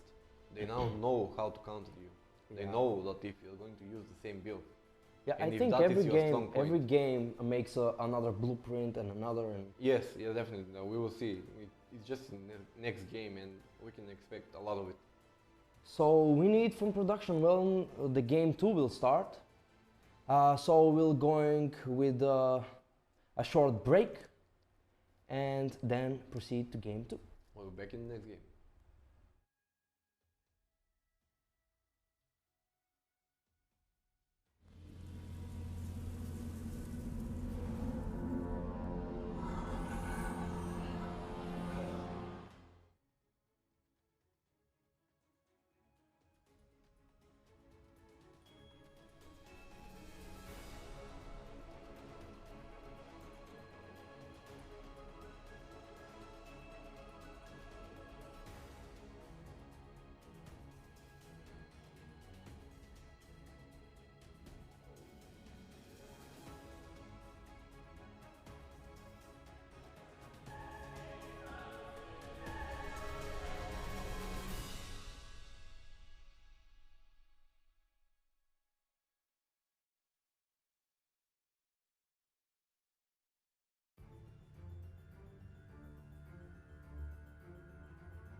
Не се слуша. Now we'll be quick in the lobby.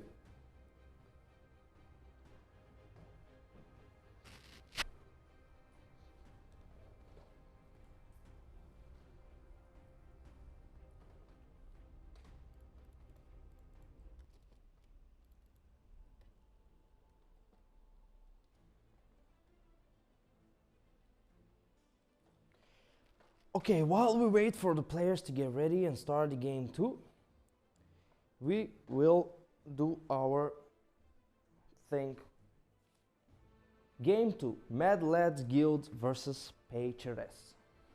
I have no prior knowledge to these teams, so I will see what will happen. While we wait for the players, let's try to recap something that happened in the previous game. So the guy that had the most momentum and was strongest on the map for 80% of the game was Taki Taki with his hero Akuma and his spells. He had the stunning light. He was countered to the opponent core, which was carrying Spellbane, so stunning light counter Spellbane. He was using critical strike. Second, he was going with collision course. I'm not sure, but I think it was collision course or power dash, but I'm not sure. Okay, I think it was collision course and earthquake. So this is the build that was the strongest 80% of the whole game, and the opponent carry had shocking grasp and he had Spellbane.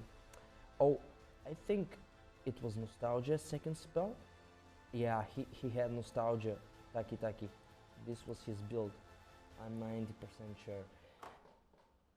And the hybrid was low level, but he was so tanky. Maybe if he was going alone on the map, gathering some HP, he could have contributed more for the team. But he had this iron skin, which is not being that much used, but we started to see it. Yeah, in the game nights I saw somebody use this. I was like, is this a new spell? Because I'm not aware of it. So the MVP actually became out of nowhere. This Gurluk user was so tanky, even more tankier than Ranveer. Am I right? Now, while we wait for the players, let's make some fantasy build. So for showboating, I will take Lasso. I like what that guy was doing. And I will take the toss. So the toss is your first spell? Okay, the power, no. So I need teammate to have toss, and I need someone to have lasso, so we can joke around with the enemies, toss them around, lasso them. And okay, I will take lasso. I will take power dash. But can I use this spell on the ground, like so I can move away from enemies like we use Earth Crash and Collision Course, or is this only used on heroes? So I'm not sure about that. Punishment is a good skill. I think the new game changer is the Judgment. This is the new go-to ultimate, but I'm bouncing around between Earthquake or Judgment. Let's check the observe. The players are not ready. Okay, while we wait for the players, I'm your voice, Tommy G, the most entertaining guy on the planet, the most beautiful guy on the planet, and the strongest Battle For Giostone player. So Gjor Bashliev, I will mention that name every stream, every live. I will mention his tweet raised this attention. He was saying that he said, I'm quoting, I'm confidently the strongest player in the world, and I go by the name Gorbashlev. And I don't agree with that. And in Observe, as we see, someone is PvE, but we don't want this. We will wait for PvP. Until then, my favorite build is Stunning Light, Collision Course, Critical Strike, and I will change it from Earthquake to Judgment so I can solo kill. But now this spell needs to be changed. Maybe my build is growing old, maybe I'm out of patch, out of meta. And in the Observe, again PvE. Okay, we'll wait. Guys, I think it's fair if we go on a short break, maybe watch some of our videos, maybe watch Kiru Fox, how he goes into the office and flexes himself with the Billy Strut. And yeah.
MLG versus Pudge. I see some familiar faces, but I don't see this familiar approach. Try lane on the mid, 3 versus 1. Will they share this experience? And 3 versus 1 on Deacon dead lane. I mean 2, I'm sorry. So 2-1-2 is the formation leading from the Deacon side, and they're pushing Try lane. The Pudge team is pushing Try lane. Okay, so this is interesting. Now, will they catch the kill? Okay, they got the Eternal Blast and the Shocking Grasp, and now followed by Collision Course, and they will manage to get the first blood. Minazga has first blood. So they go Try lane, share a little bit of HP, use all of their spells, get the first blood, but will they take the tower? While they're attacking the tower, okay, they have some starting items. Someone is teleporting back, and MLG Key teleported with Mochi. So 2 teleports, and they got the Shocking Grasp. They got the Stunning Light on Minazga, but the Team Pudge is going back and bringing the hit. So one of the Team MLG is level 2. While on this lane, now they're left 1 versus 1. Ori versus Akuma. They're casually less hitting, while Ori gets his hands on Akuma and trade right click damage, and now they're going head to head. Now Akuma is level 3. On the mid lane, they got the kill. Oh, he evaded with Collision Course. All they want to do, I mean, their main objective might be the first tower, and now Shocking Grasp and one more hit for the double kill on the Team Pudge, and now one more TP is going back on mid, and MLG Key is TPing mid. He wants to chase and kill the Minazga kill, but he cannot do that. And while we are so focused on this mid lane, it's almost minute 2, and the tower on the mid is 10% on its HP. Akuma used her shrine. Now she is going back on her safe lane. Wow. A lot of things happened on the mid lane since they went Try lane, sharing experience, but managed to get a lot of kills and almost the tower. So you look at the HP on the tower. Now Akuma is out of resources for the shrine, but she has enough bandages and banana to survive, I think, for another 5 to 10 minutes. And is she effective on getting the last hit? Okay, now level 4 against level 3.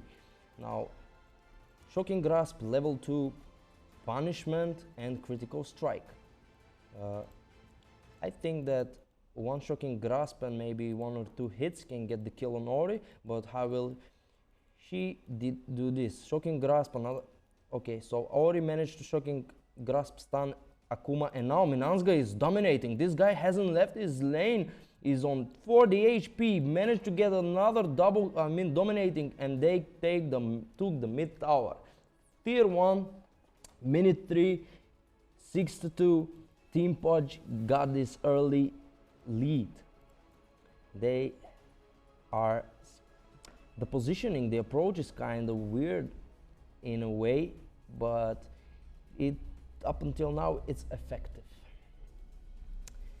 Now Ranveer is joined by his teammate Chubak, and maybe they will do something. Now Mochi is aware that someone is in the lower ground in the river, but he used his collision course to escape, and now Ranveer missed his collision course, and the spells are just being used like that. No initiation was made, and no kill was happened from both teams. But now Ranveer and Akuma teamed up. Maybe their next objective is tier 1, but the team MLG is TPing top, and now it's 2 against 2 under the tier tower, and oh, it's 3 against 1. He went from behind, I missed that. But now minute 4.5, and tier 2, tier 1 top is being brought down. Now what's next? Tier 1, but they get jump on Krindil, and now Mochi jumped with collision course, but now Pekuchi is teleporting, Shocking Grasp, and they got the multiple stun on, and Chubak is killing spree, and Chubak is on double kill. Perfect synchronization of stance, so they managed to chain stun the Gogmangop, got the kill on him, also on Gurluk. And okay, so from Team Classic we have Gogmangok, 3 Ranveers and Akuma. This is new. And on the Deacon side, MLG guild, they have Gogmangok, double Gogmangok, Gurluk, Ori and Ranveer. So a lot of strength heroes from the Pudge team. And now Pekuchi with his weird approach, stunning. Oh, collision course from a weird angle, but now they got the multiple stun under the tier 1 tower. Shocking grasp to get the kill, but stunning light trying to save his friend. Chubak is on mega kill and they're chasing under the tier 2. What is this? Greedy approach, and the tower will get the last hit on Chubak. He's teleporting right in the eyes of everyone, but the creeps managed to get the last heal, so that means Monster gets the last heal. Now we see a lot of aggression and going on in this bot lane. Guys, it's minute 5, slow down. Now Ori almost is already level 6 and is chasing this Akuma, but Akuma rushed for his magic armor, and now Ori managed to TP right in front of Akuma's eyes. She missed that shocking grasp just about right. Now they slow down. Why did they slow down like this? Now I think it's time for the MLG guild to shine. Now they're attacking on the tier bot 1, but someone is teleporting. Now Minazga is teleporting, both double stun, shocking grasp on his Yurluk opponent, and he managed to right click while the tower. Oh, but stunning light and human grease managed to escape. And now they use their Eternal Blast to clear the wave. The Ranvir is level 6 and he has his Earthquake, so maybe this will be the main initiative in the battle. And Clock of Resistance. Spellbane, this guy will be magic resistant a lot, and now they're moving to the shrine. I mean, MLG team spotted Ranvir and Akuma, and they're going 3 against 2. What spells do they have to initiate? Is it Power Dash? Can Gogmangok use his Power Dash? But they're now close to the tower. And now Ranvir is teleporting on mid. He wants solo HP until level 6. And now they're attacking the shrine, but 2 teleports, 3 teleports, stunning light. Another teleport is coming. An earthquake to stun as many opponents as can. Another earthquake. And now he's attacking the shrine while the battle is going on. And now Mochi is he's low on HP. Shocking grasp and now get the kill. But Power Dash to Minazga, and Minazga cannot survive and withstand this type of damage. And Spellbane is not... Oh, this wasn't Spellbane, it was Eternal Blast, I'm sorry. And they managed to... Okay, so the guy was attacking the shrine while he was taking damage. He managed to take the shrine, they managed to trade 3 for 1. Now Earthquakes are on cooldown, 30 seconds, but Ranvir can use his shrine. The other Ranvir teleported back into base, so they have 1 earthquake, 2, they have 3 earthquakes. So if the opponent doesn't have Spellbane, they will not go out of stand. 3 people on mid by Team Pudge. Team Pudge is pressuring. They even have this Eternal Blast so they can clear the wave without using their collision course, and at the same time they are scattering around to gain as much HP as they can. So Auri, level 7, got his broadsword, 30 damage, and while we was watching that, Minazga managed to take the kill, and he's chasing under tier 2, and MLG Yonki is going back into the base, and they're just going for the tier 2 on mid, while Krindil is taking his solo HP and saving money for something. Maybe he'll take that blink, maybe he'll be the main initiative in the fight. And now we have teleport. They managed to get the double kill with Choking Grasp. Triple earthquake. Will Ryuharu get the triple kill? Another earthquake, and another guy is teleporting from the MLG team. MLG guild is bringing the hit now. Minazga used his earthquake to save his opponent, and now they're on cooldown, but this guy is level 5. Maybe if only he was level 6, can they teleport? Oh, they could not stop that teleportation. Ranvir level 5. If he manages to level up in battle, get level 6, and then use his earthquake, it will be a different game. But that was a beautiful play by Ori, teleporting on tier 2 and stunning. Earthquake catches 3 opponents out of guard, but only they get 1 kill. And now the dragon will emerge in 10 seconds. Is both teams, I'm not sure, but I think they have some critical strikes and can secure the dragon. Now Shiroi, he has his shard, critical strike, shocking grasp. Maybe Shiroi can solo the Geo, but he's level 8, and can they fight 1 versus 1? Let's see the difference in spell and who will initiate this fight first. Maybe someone is bathing, but I don't see any people nearby.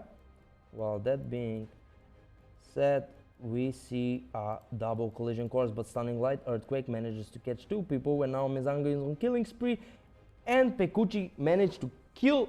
So this was beautifully done. They slide off from mid to bottom out of the blue. They managed to stun them and get the kill. And now Shiroi is still on his top lane, farming less hits. Maybe he's aware that the Geo is spawned top, but now he's being chased by 2 people, which Gogmangok is slow for now. You cannot catch a Kuma, neither do you, Ori. But if they get hands on this guy, they can kill it because he doesn't have some sustain. 7 to 90, a lot of kill advantage, a lot of HP advantage. I think for now Team Poch is better at positioning at the map. They're always getting those kills, separating the team 1 by 1. You see now divide then conquer. But I'm not sure if you want to fight under tier 3. Okay, he got this. Now he got mana for Earthquake, use it for only 1 opponent. Stunning Light, will they get the kill? They toss him into the pits, but they manage to kill the MLG key and trade 1 for 1. Used Earthquake, stun 3 opponents. Now what is going to happen? Double kill for Pekuchi. Now will this be the battle of the last hit? Will this be the battle of the physical damage? Who gets the last hit? He wants to evade, he wants to do some sneaky play, but they are not aware that the Gogmangok is coming and double stun and Earthquake, and he manages to stun the opponents and leave the Yongon only on 11 HP, and now they're he survived on 11 HP and he's being chased down by Ori. Now Ori gets back, but guys, while all of this is happening, while I'm going nuts with all of these plays and I'm going insane and madly excited, this guy is still he's still on the top lane. He's like, I will stay here. I don't care what happens. I don't care who dies. My team has the advantage. I'm just going to farm. Maybe I have something in mind. And now, will he go on 2 people? Will he see this double kill? But they managed to stun him. He used his judgment, and now maybe punish and attract 2 people. But now he's being joined by Minazga, and Mochi escapes on very low HP, but he jumps, but Stunning Light on Shiro, and you need to get away if you want to survive. But MLGK used his judgment, and now Shiro is still alive. All he needs to do is survive for 1 second and get the triple kill. Double kill for... Oh my god, Pekuchi killed MGK, triple kill for Minazga. What happened? He was just baiting. He was just baiting. He was just baiting, and now they're attacking the third tier 3. And they're doing a lot of damage. This is a game changer, guys. I told you. Mili told you. Everyone was like, this damage can do a lot of things to the tiers. And now this Ori is sitting back, and I see a lot of cooldown. Now this Gogmangok got his mana to use the Earthquake. They got the stun on Renvir, but Earthquake is being used and Minazga is on double kill. Why is on double kill? Because, triple Earthquake judgment. They can get the kill on Chubak, but that's not it. They do a lot of damage. MLG Young, you're not that brave, you're not that strong. They get the kill, but MLG Key is still alive. This battle is still going on. This battle is going on for centuries. Double kill for Pekuchi. He's on killing spree.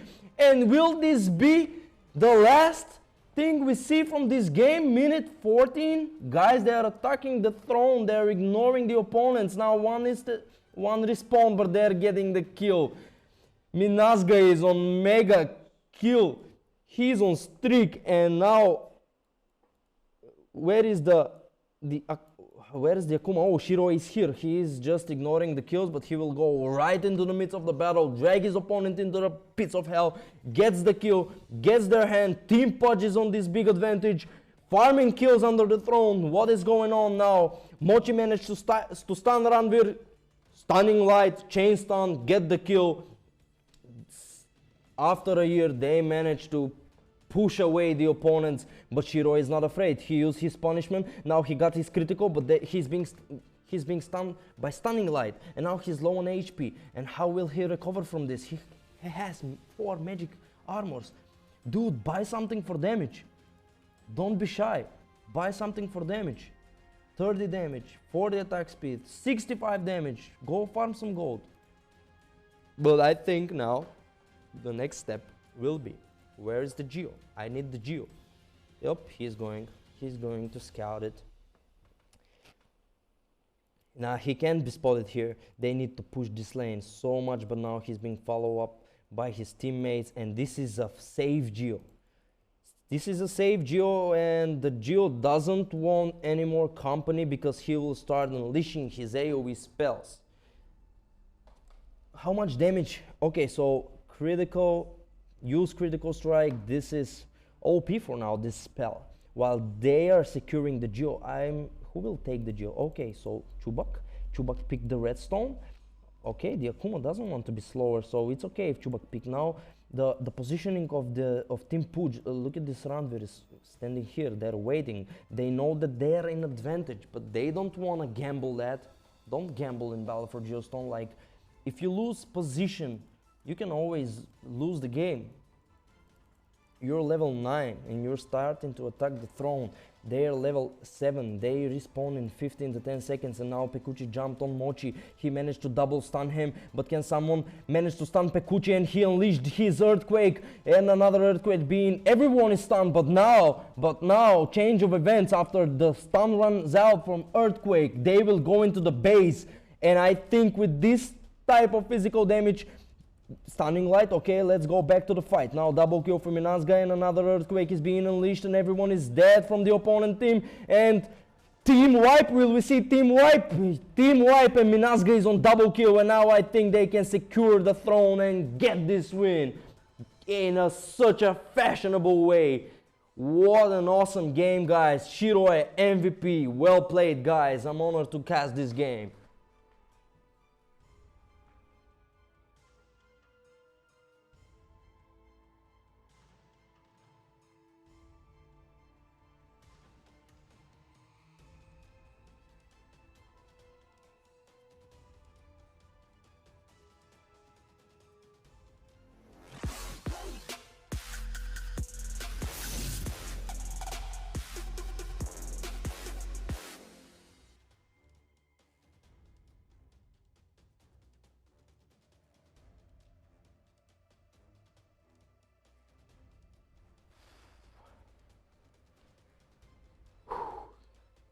This was a statement.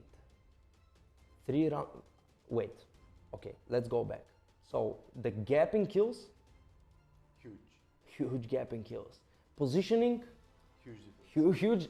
Like everything was done like they're professional BFG players. Like they've played this game for 100 years. I don't know, but let's go from start to finish. One thing I want to say.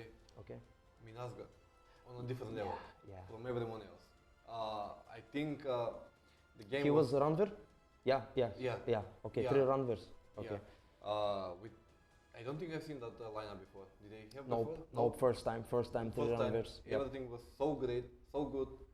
I have no words. I'm out of words because I didn't expect the game to go for so long. They could have ended earlier, but they just toyed with them. Yeah, I'm not sure either about when you're level 8 and you have this advantage, you're pushing the towers, but you cannot take the throne even if you take tier 3 because they're respawning so fast. Yes.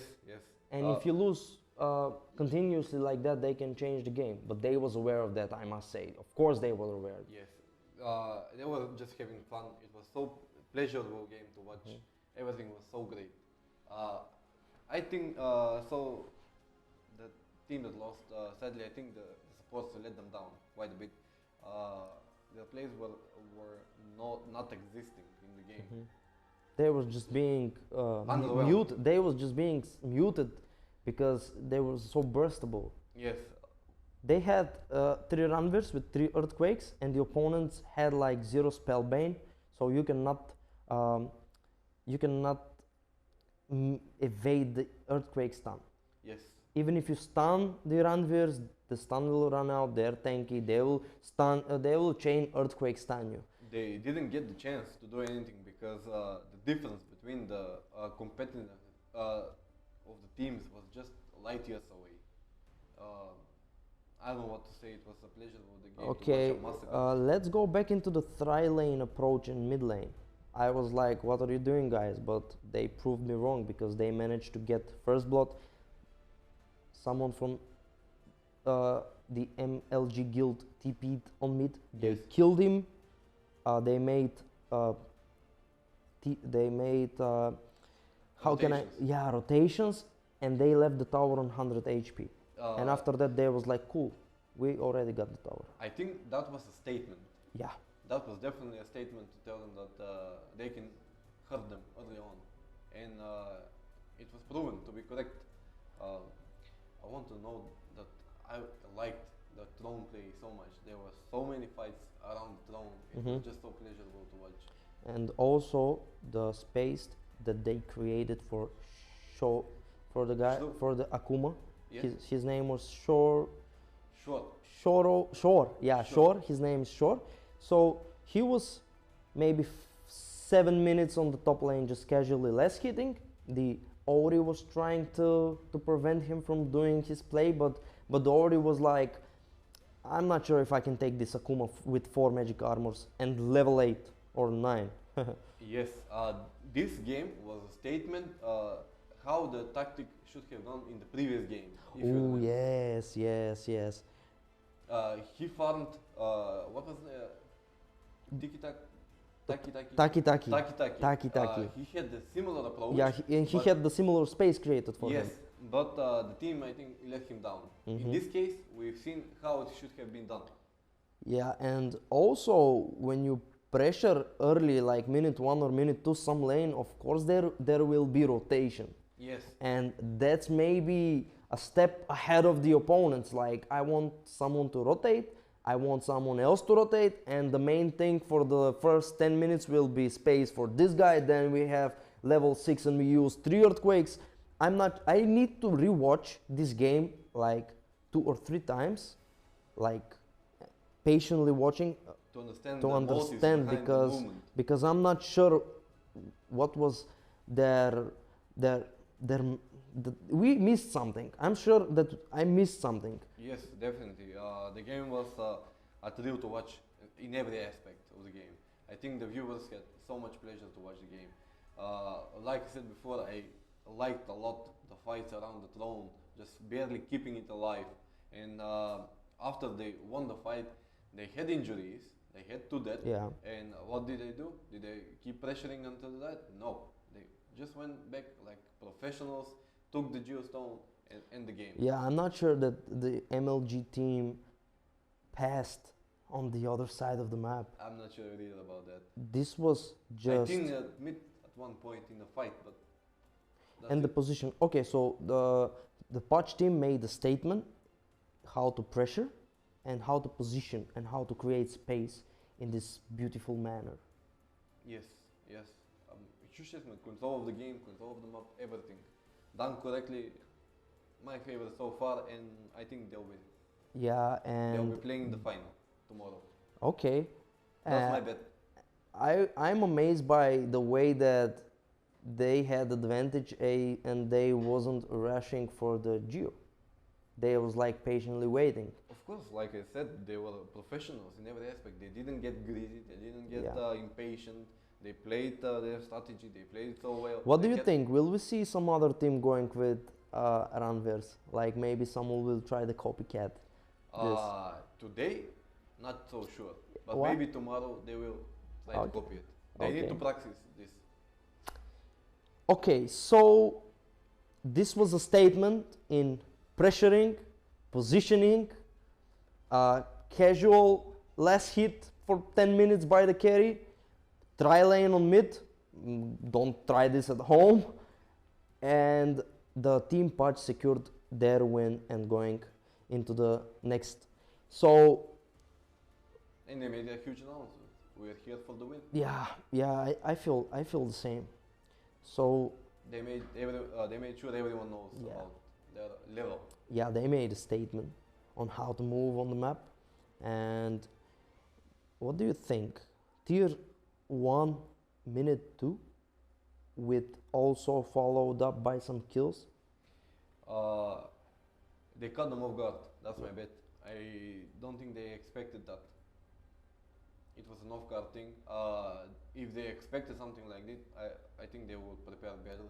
But they didn't know what to do. It was a counter strategy to them. Yeah, beautiful observation. I like that. For me as a viewer, I'm like waiting to see who has the moment, the momentum. Yes. That plays a big part, a big role into the game. Like who has the momentum? Like TNS had the momentum, and they lost it. Yes. And these guys went tri-lane mid and snatched that momentum since minute 2. And So didn't let guys, this was the game. We're going with our production. We're going to show you something on the screen and wait for the next game. It was a beautiful game.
It seems like the players have some errors with the lobby,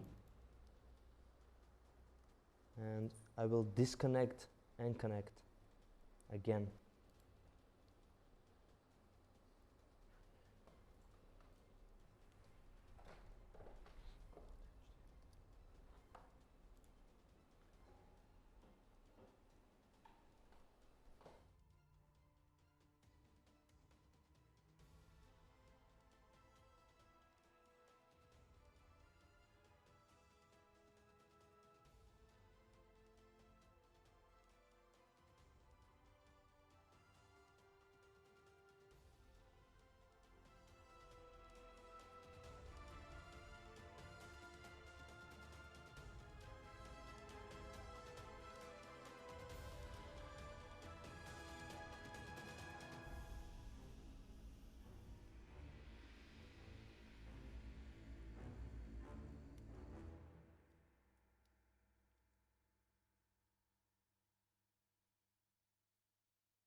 Mega Man versus Opper Topper.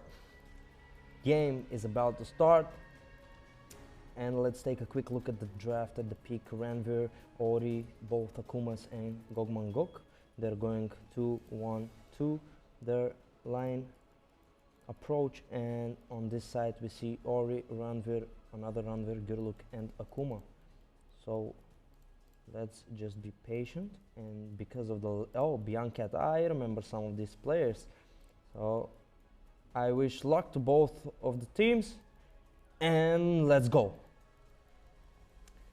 Akuma versus Akuma on the mid, Eternal Blast, Power Dash, Giant Killer and Judgment. Eternal Blast is being used to get the slight advantage of the less hits, but 0 gold for this Akuma, and the Endar is going for Eternal Blast, Collision Course, Spellbane and Judgment, and he got the level 2 because first heal on, so level 2 versus level 2. And now we get an early fight. Earth Crash was being used, another Earth Crash was being used, maybe both of them was missed because this Ori is still a lot of HP. And let's go on. This guy has Eternal Blast and 4 bananas, so he wants to spam this Eternal Blast. Now Gurluk is being joined by Morphan. I'm sorry about that. And Ranveer will take 1 versus 2, and Endar got his first blood, and then that happened on the mid, and he is level 3 already. And now from the low ground someone is approaching. I think this here will be the aggressive. Now Morphan joined Ranveer to support him a little bit with his Stunning Light, Chain Heal, Spellbane and Holy Land. Now what to expect from these both lanes? As you can see, this is the safe place where they can go, and then Shocking Grasp followed by Eternal Blast, and now another Earth Crash, but they got under the tower, and now they took a lot of damage. But now Ranveer needs to fall back because the Eternal Blast is off cooldown, and Cuckoo DK managed to escape on such a low HP, but now they are not aware that another Ranveer is joined by the lower half, and he missed his Earth Crash. That was good intention, but he missed it. So Iron TZ is still level 1 while he's playing against 1 level 3 and 2 level 2 heroes, which can be dangerous, and they're healing up little by little. And now Biancat is chasing this Gurluk, and that's what I was talking about. When you're Gurluk and you try to escape Akuma, you cannot just do that. So the Akuma has the slight advantage. While on the mid lane we have someone is going for the gank, and they are trying to gank Endar. Will they get the kill? Oh, Endar kills BXK, and now the Ori joined to help him. So he was going 1 versus 2, and he managed to get the kill. Now he will heal on his shrine, and he's level 4, which is very impressive. He has his Eternal Blast and Collision Course. Missed the damage on the Ranveer. This is kind of a passive aggressive lane because the Ranveer is always out of mana, and we see this lasso on Ori. We see some showboating, but let's not lose the attention of this Biancat guy, which now already has his Cloak of Resistance combined with Spellbane. He has enough to withstand early magic damage. Maybe he will. Okay, so he's pressuring the tower. Only got Cloak of Resistance and enough gold to buy boots, but maybe he'll rush for another cloak, and then he's not afraid of magic spell. And Ori is still level 1 in playing for scouting and for info, so his core doesn't die. And now Ranveer uses his Shocking Grasp, which is level 2 and does a lot of damage on Biancat, but let's take into consideration that he's going with spell resistant, magic resistance, and they got the Stunning Light, but that's not it. Under the tower, another Shocking Grasp, but that's not enough damage. Now Biancat is teleporting, nothing can stop that teleport. And on the mid lane now there are 3 people, maybe they're gathering up to take the tower, while it's left 2 versus 1 here on the bot lane. Now Endar already got his magic armor, minute 4, level 5. They're going for the shrine maybe, or maybe they'll rotate for gank, but we'll see now in a second. Oh, Ori managed to lasso, but lasso the death. And now Ironese is not aware that he will be chain stun and will be brought back into his own death. Oh, yeah, Eternal Blast for the kill, and now Ender is chasing. Ooh, Judgment, he's level 6, used Judgment and will get the kill with Collision Course. Now all it's left, he's without mana. He's teleporting somewhere. He went back into the base, and BVGs is attacking the shrine. And someone is pushing top lane, Biancat. Okay, he got the boots, cloak, and money in the bank. They got the kill on Zigzit, Morphan and Kukudi, but they're just blocking each other, and the Shocking Grasp will get the kill. Someone is teleporting top, Biancat is still level 5. BXQ teleported, Collision Course and Eternal Blast did a lot of damage. And now Power Dash into Biancat, but Biancat is... Oh, he missed the lasso. Now Shocking Grasp and Biancat get the level 6, but they got the kill on him. That lasso was maybe missed, not intentionally. While that was happening, the mid tower tier 1 fall. And now change of events. They're not aware that they're level 7. One of the heroes level 7, chain stun, power dash, another stunning light, and the shrine is already dead now. This is a early game pressure. This is what we call early game pressure. And while that happened, I want to know this guy. He was moving in an opposite direction from his team, just so he can gain this solo experience advantage over the other heroes. Now the Geo spawned. I want to track if someone has this critical strike going for the Geo, but I'm not sure that that will happen. Maybe this game. They're going for the kills, map pressure. Now Ironese is going behind, and Biancat will take the tower by himself. Maybe if somebody TP top, maybe he can defend, but I'm not sure about it. Now Morphan is teleporting top, and Cuckoo DK is teleporting top to chase off Biancat back. But while that is going on, we have Endar, Judgment, and Eternal Blast. He's dominating, double kill. He's on mega kill streak, and he's chasing for the triple kill under the tier 2. Oh, he healed with chain heal, but that's not enough. And triple kill. Ender is unstoppable. And teleporting back into the base. That was impressive. Now Biancat got lasso under the tower, but there is nothing to follow up because Ori is out of mana. And that lasso did very zero non-damage. And now Biancat can... I'm sure that... Oh, his collision course is level 1, but I'm sure he can do something. Ironese is teleporting top maybe. Morphan escaped from this lane, and Bewigis is going maybe to defend top now. This guy, Biancat, again teleported back into the base. He got his second magic armor, cloak of resistance and boots, and is already level 7. He maxed his Eternal Blast, and Endar is going for the Geostone, and look at that damage. He doesn't even have critical strike, but wait a minute. Wait a minute. Level 8, 4 magic armors. Look at this network. Guys, it's a level 8. Endar is 6. Oh, now Biancat is going in the mid. Everything is everybody stunned. Another earthquake, and now Aaron got the kills on BXK and Eternal Blast to finish off the kill. But that's not enough. Will this be a double kill for this guy? And stunning light. Now Morphan is level 5 with Ori, and you're so slow. But there is nothing that can initiate it, and in that moment Ironese picked the Geo. He picked the Geo. Wait, how did this happen? Endar was... Oh, maybe he left. Okay, so... what happened here? Endar left the Geo, or maybe killed the Geo and left the stone for Iron Easy. Is this the second stone, guys? Is he carrying 2 stones? No. Now another dragon will emerge. Now another dragon will emerge. Will Ender take the other dragon as well? He's now on the bottom lane fighting 1 versus 1 with Cuckoo DK. But he fought back, and now they have level 5 guy with a Geostone. And another Geo is alive, and these both are level 4. So there is a big advantage in levels, in items, in everything.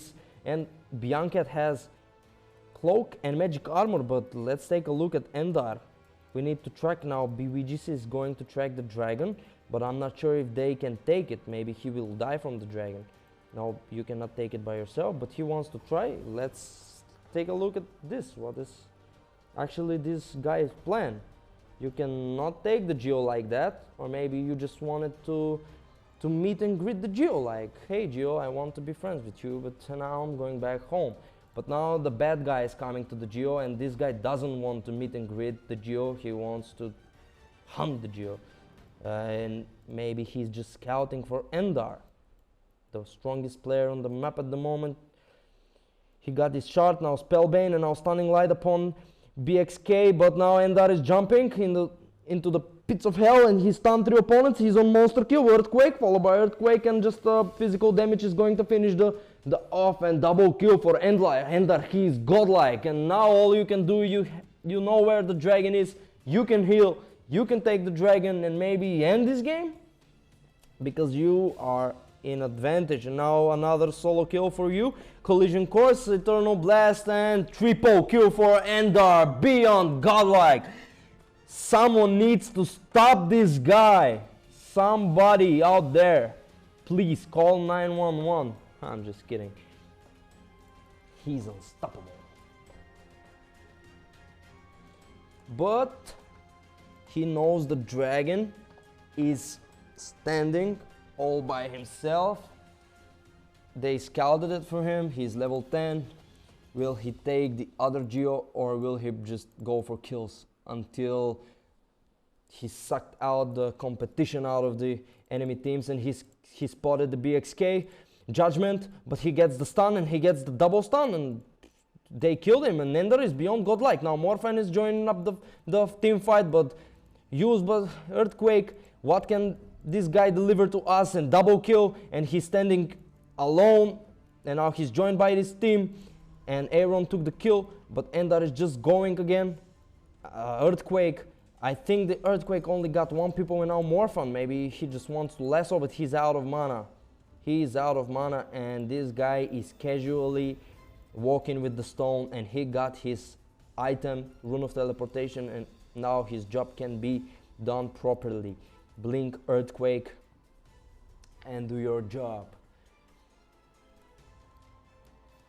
Biancat got Mystic Staff, which grants you spell damage, 10 intelligence, and 200 HP, which makes him a little buffed. And now Stunning Light, and will they get the kill with another Stunning Light? And he used the Earthquake, which was not that necessary. But now Morphin, I think Biancat jumped upon them and did a lot of damage, and he's on double kill, I think. Iron Easy took the kill, and Iron Easy got his Blink and Earthquake, but he's low on mana. Stunning Light, you gotta be careful. BWGs, you can heal, but you gotta be careful. There is no escaping from level 10 Akuma. Double kill from Biancat. Oh, this is just getting massacred. Tier 3 fall. Ender, can he take the throne alone? He's just attacking. He's joined by his friend that got his Eternal Blast, 2 Eternal Blasts, and now 3 people were... Okay, now this fight, Ender jumps so confidently. They Earthquake.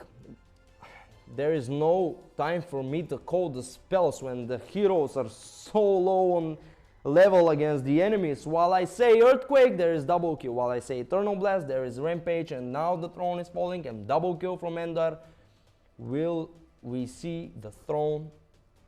It's just a matter of time. The throne will fall, but maybe some other kill will happen, And now a lot of Eternal Blast, they just right click the throne, and now Iron Easy with the big damage, and the Geostone comes in. Well played, the win for good game.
We're back. What an awesome and impressive win for Mega Man. I gotta mention, they won the game night in Yes.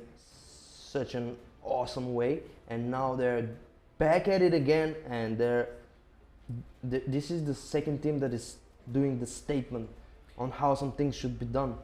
Yes, What are correctly. your thoughts on this? I think this was an even more dominating match than before. They didn't even play around with the team. They just utterly crushed the enemy team. And yes, they made a statement. They told the previous statements that we are here too, and don't forget about us. We can also play a huge role in this tournament. Tomorrow they are playing in the semifinals. Yeah. If I'm correct, yes. Let's do a quick recap from this game, because I think the production calls for another game. So I think the only highlight moment of this game was that it was a one-sided game. It was being stomped. Yes, correctly. No chance, no tactic from the enemy team. They were just crushed. Yeah, let's say congratulations to these guys. They win in an amazing way, and we got a call from the production that the other game is starting. So guys, see you after the next game.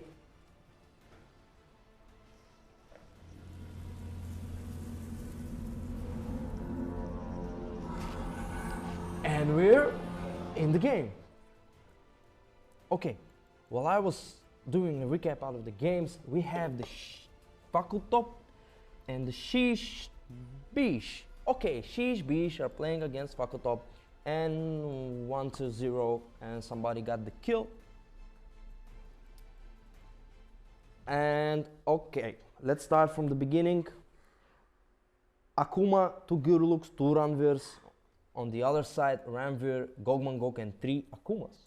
And on one lane, we have 2 Akumas. The approach is Sonic Resonance, Collision Course, Iron Skin, Disintegrate, Stunning Light, Power Dash, Fatalism, Judgment. I'm not a fan of this build.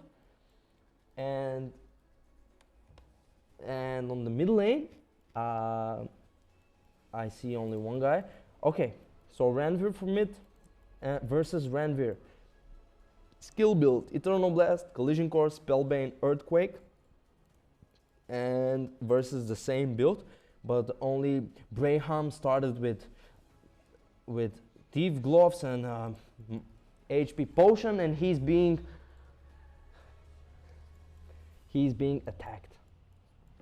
And on the aggressive lane, we have Jose playing Akuma, Gogmangok, Gurluk, and Akuma. So, oh, this is a healer. I mean, it's not a healer, just chain heal.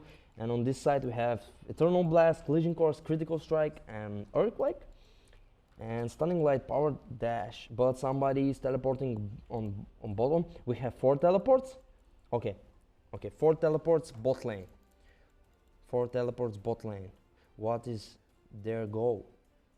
They're level 3 already, some of them.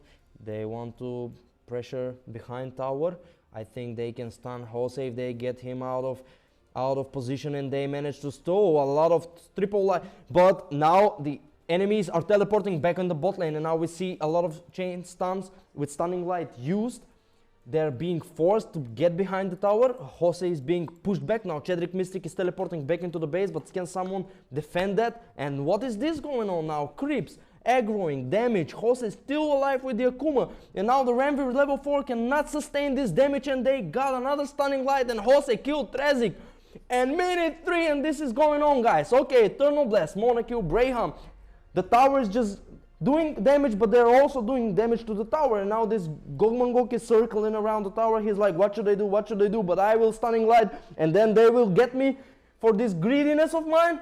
But I will survive, and they just got tier 1 bottom.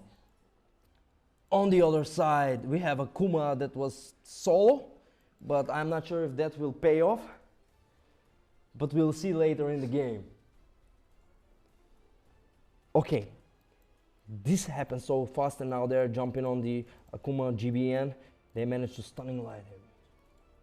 Now Akuma is joined by this Ranvir, and Ranvir Akuma versus, this is a mirror match. Shocking Grasp, but the guy is level 4 and withstanded the damage. The Shocking Grasp is only level 1, and the Stunning Light is only level 1, and the scaling of his skills on this Akuma are Stunning Light, 1 level, Collision Course 1 level, Spellbang. So this Akuma got a long way to go to be contributing maybe even a little bit to his team. And we've also missed tier 1 top. And because we was paying attention on the bot lane, but now Jose is casually right clicking GBN, and he has this Eternal Blast, but will he use? But he missed. And now GBN, he has 1 Warrior Gauntlet, 6 Strength, and 1 Thieves Gloves. And I'm not sure if he's aware, but Jose has his Collision Course, and maybe can use Collision Course, his Eternal Blast, to burst the enemy and get the kill. Will that happen? Yup, as I predicted, but the change of events is Stunning Light, and Jose was greedy enough, but Eternal Blast and 1 hit away. Who will get the kill? Who will get the kill? And kill goes for GBN. Jose, my friend, all you needed to do was just 1 right click. And now GBN got the trophy of killing you under the tower. Akuma versus Akuma. Who's more skilled? Kingo, Junaid, best friends. They are not best friends anymore because he teleported right in the middle. They're going to defend mid. But the enemies are casually walking away from the mid pressure. And now Serdic Mystic, he's just scouting on the bot lane, but I'm not sure if he's aware that the rotation in this game are a little bit weird, because unlike the game before, I think these guys maybe lack on decision making.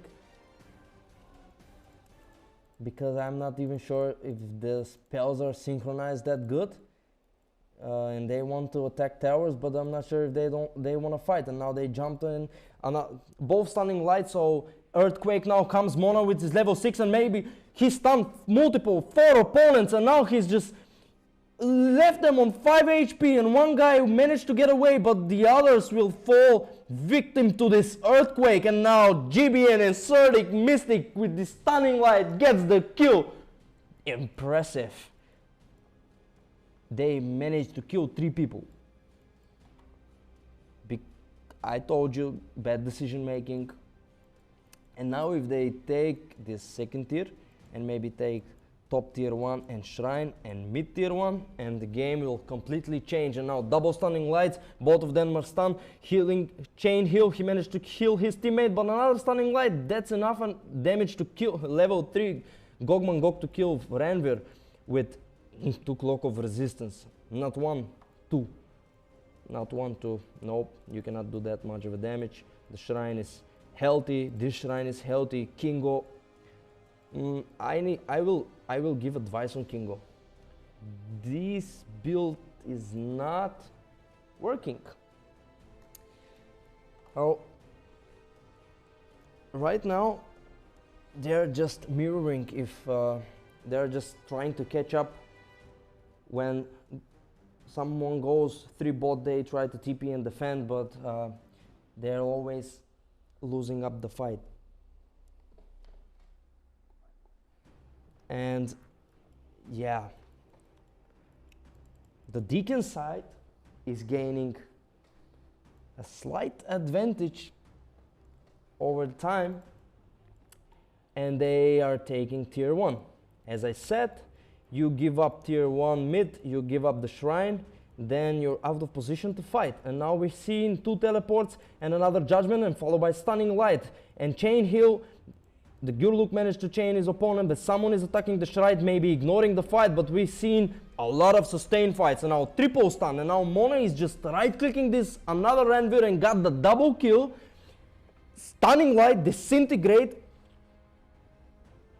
1 for 3, double kill for Kingo, but Kingo cannot survive anymore, and now double kill for Trizik. And what's going on? Fight, he's healing up on the shrine, but got stunned by stunning light. That's enough heal. He wants to be greedy and chase Shinu. He missed his collision course.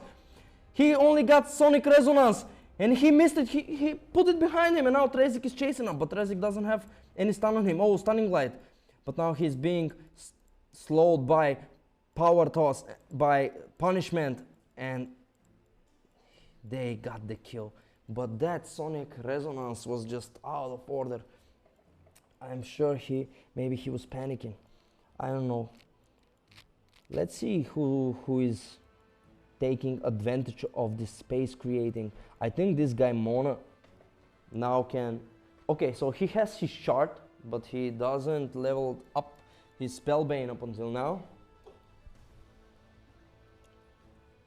That means that okay, Mona got the kill while I was looking at his items. Now Mona is chasing Braham, the another Ranvir. He's level 1 more than him, and now he's going back to the mid lane to gain as much HP as he can. Braham is using the shrine to heal up. He's joined by his teammate Akuma. Will they try and do something? But on the top lane we see this is Kingo is using this space maybe to try and get level 6. Maybe he took the fatalism so he can take the Geo, but now the Deacon side is pressuring a lot the Classic. This Ranvir is so tanky. I'm not sure if he'll use the Earthquake for solo kill, but why not? It's not a solo kill, it's double kill. If he has only one little bit of mana, Hedrick got the Larry Norton kill, and it's 3 against 3. The collision, the Shocking Grasp got the stun on Ranvir, and they managed to push Ranvir away, and now GBN is joining the fight. What is his initiative spell? Oh, he's just walking around, but he got the initiative on Gogmangog, and he's being stunned by stunning light, and now the Earthquake is coming. Will the Classic side manage to survive it? But the Deacon is bringing the hit. They're bringing a lot of hit, and now GBN fall down. It's 2-4-0. Jose is escaped. Disintegrate. Tracy get the kill now. Double kill for Kingo. Now Kingo is still attacking, but Trezik managed to stun him with stunning light, another chain stun stunning light, and they're just right clicking, but that's enough. That's not enough to kill Akuma, and he's being under the tower. Tower got the kill on him, double kill. And I gotta say, well job to Jose. This guy is learning so fast, BFG, shout out to him. And BFG Fakutop is doing something on the map. Their redemption, they're doing something. They want to get back at it. But still the gap on kills is white. Now Kingo is oh, he used that space, but wait a minute. Now Mona used his Earthquake. and got 1 kill, but now they're not aware that the BFG Fokup is coming from top, and now they're on the river, they're fighting. Another double kill for Trezik. What happened? Stunning Light, and now Kingo is 1 versus 3. Stunning Light on Kingo. Now Mona will survive, I'm not sure, but Kingo got the double kill. 1 versus 3. What is this? This guy is not afraid of anything, and the Sir the Mystic got the kill. Yeah, that happened, but I gotta give props to him for standing 1 versus 3. That's so impressive. That's so impressive. Larry Norton. He's a little bit behind with items, but I see this skill build going something. Sonic Resonance, Collision Course, Disintegrate. Maybe you are able to burst 1 hero, but we'll see how that plays out.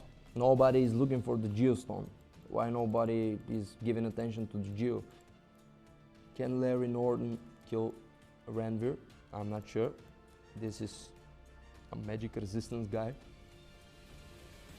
And Larry Norton stands in front of the... You gotta be more careful when you're doing that. Maybe that was a misplay, maybe that was a misclick. We will never find out. We will never find out. And now it's time we scout the dragon. But they was being... Maybe that's the plan. Let's bait them into, we want to take the dragon while Trezik is dominating, and now it's 2 versus 2, and Judgment, very bad use of Judgment, and now Earthquake. And what will the another Earthquake bring? Everyone is stunned, and now Spellbane, and now Ranveer, another Spellbane, but this guy will die, unfortunately. And Stunning Light managed to... Oh, Jose. Jose again with his running away skill. He ran away, hid behind the tower, and Junadi was not aware that he was going to get killed, not from behind, but right in front of his face. They was baiting. They was like, let's bait them into we will take the Geo, and they come and we destroy them. That is the tactic, I think, for now. Production is chilling. Okay. Okay, production. Everything is going good. Everything is going smooth. Now Kingo will try to 1 versus 1 the Geo. He uses Judgment, and now Fatalism will be... Oh, okay, so Fatalism does this, but it heals you fast. And will this be the change of events? Will this be change of events? Kingo 1 versus 1, and now their teammates are coming. They will take the Geo. This tower doesn't want to die. GBN. Oh, magic resistance. And they took the Geo. Well played. Team BFG, fuck up, take the Geostone. But they are not aware that they are low on HP, and now they will get dominated by Cedric Mystic and Earthquake, and another Earthquake. Disintegrate won't do much damage because everything is magic resistant on this guy Ranveer, and Stunning Light, and Shisuyon's on killing spree, and Braham is attacking, but can he withstand this chain stuns of Stunning Lights? And now Jose is teleporting, but you're late to the party. Now everybody is drunk from this Earthquake, everybody's stunned. We had a great time. Double kill from Trezik. He's unstoppable now. Jose, you die like a real man. Sacrifice for the team, and triple kill Wicked Sea. Jose, if you play with me, I like you on my team, but when we play a friendly match, because you were late to this party. He was being so late, but what could he have done? He's an Axie player, and that's it. But it was impressive the way they took Geo and did not. Okay, next time, this is some friendly advice. Next time you go for the Geo, you take the Geo. If your teammate can 1 versus 1 the Geo, you just go 1 support and scout. Maybe scout for if they're coming for you. You dive, sacrifice for your teammate, he TP's back. But if you go all in the Geo and they come from behind and get the team wipe, that doesn't add to nothing. Am I right, production? Yes, you're right. Okay. Now Kingo is being followed up by 3 tanky Ranveers, and they're leveled up from him. Mona got the kill on Kingo, and now they will take the shrine because they don't like buildings from the enemies being alive. And now this guy Gogman Gok is just circling around. He's circling around. He's not aware that if he shows up, this guy has like 3 earthquakes. 1 earthquake, 2, they are a lot, and then disintegrate. So he doesn't have Spellbane. He has 3 magic cloak of resistance, and he jumped into the pits of hell like, yeah, monster kill. And Braham jumped upon them, but yep, burst, another burst kill. And now Larry Norton and Kingo, level 9. They're being bullied behind the tower, collision course, and they got the kill, stunning light and earthquake for the kill. Yep, you can use earthquake for kill, and now tier 3. And now you go into the high ground. And now while we take high ground, maybe we take throne, and now Jose again. He's the guy that's late to the party. Jose, don't do that. And they got the kill on Jose with stunning light and double kill and earthquake and everything, and now take the throne. The Sheesh begins. The Sheesh begins era, stunning light, triple kill.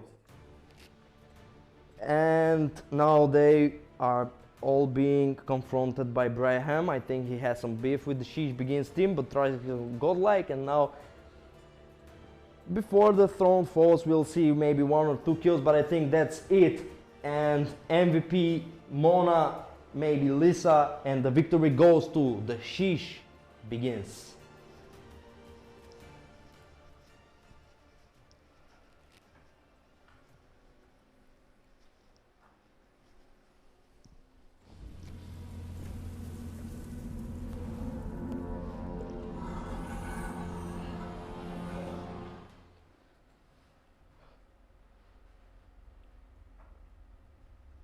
We're back after this awesome game. Exciting. So the Sheesh begins.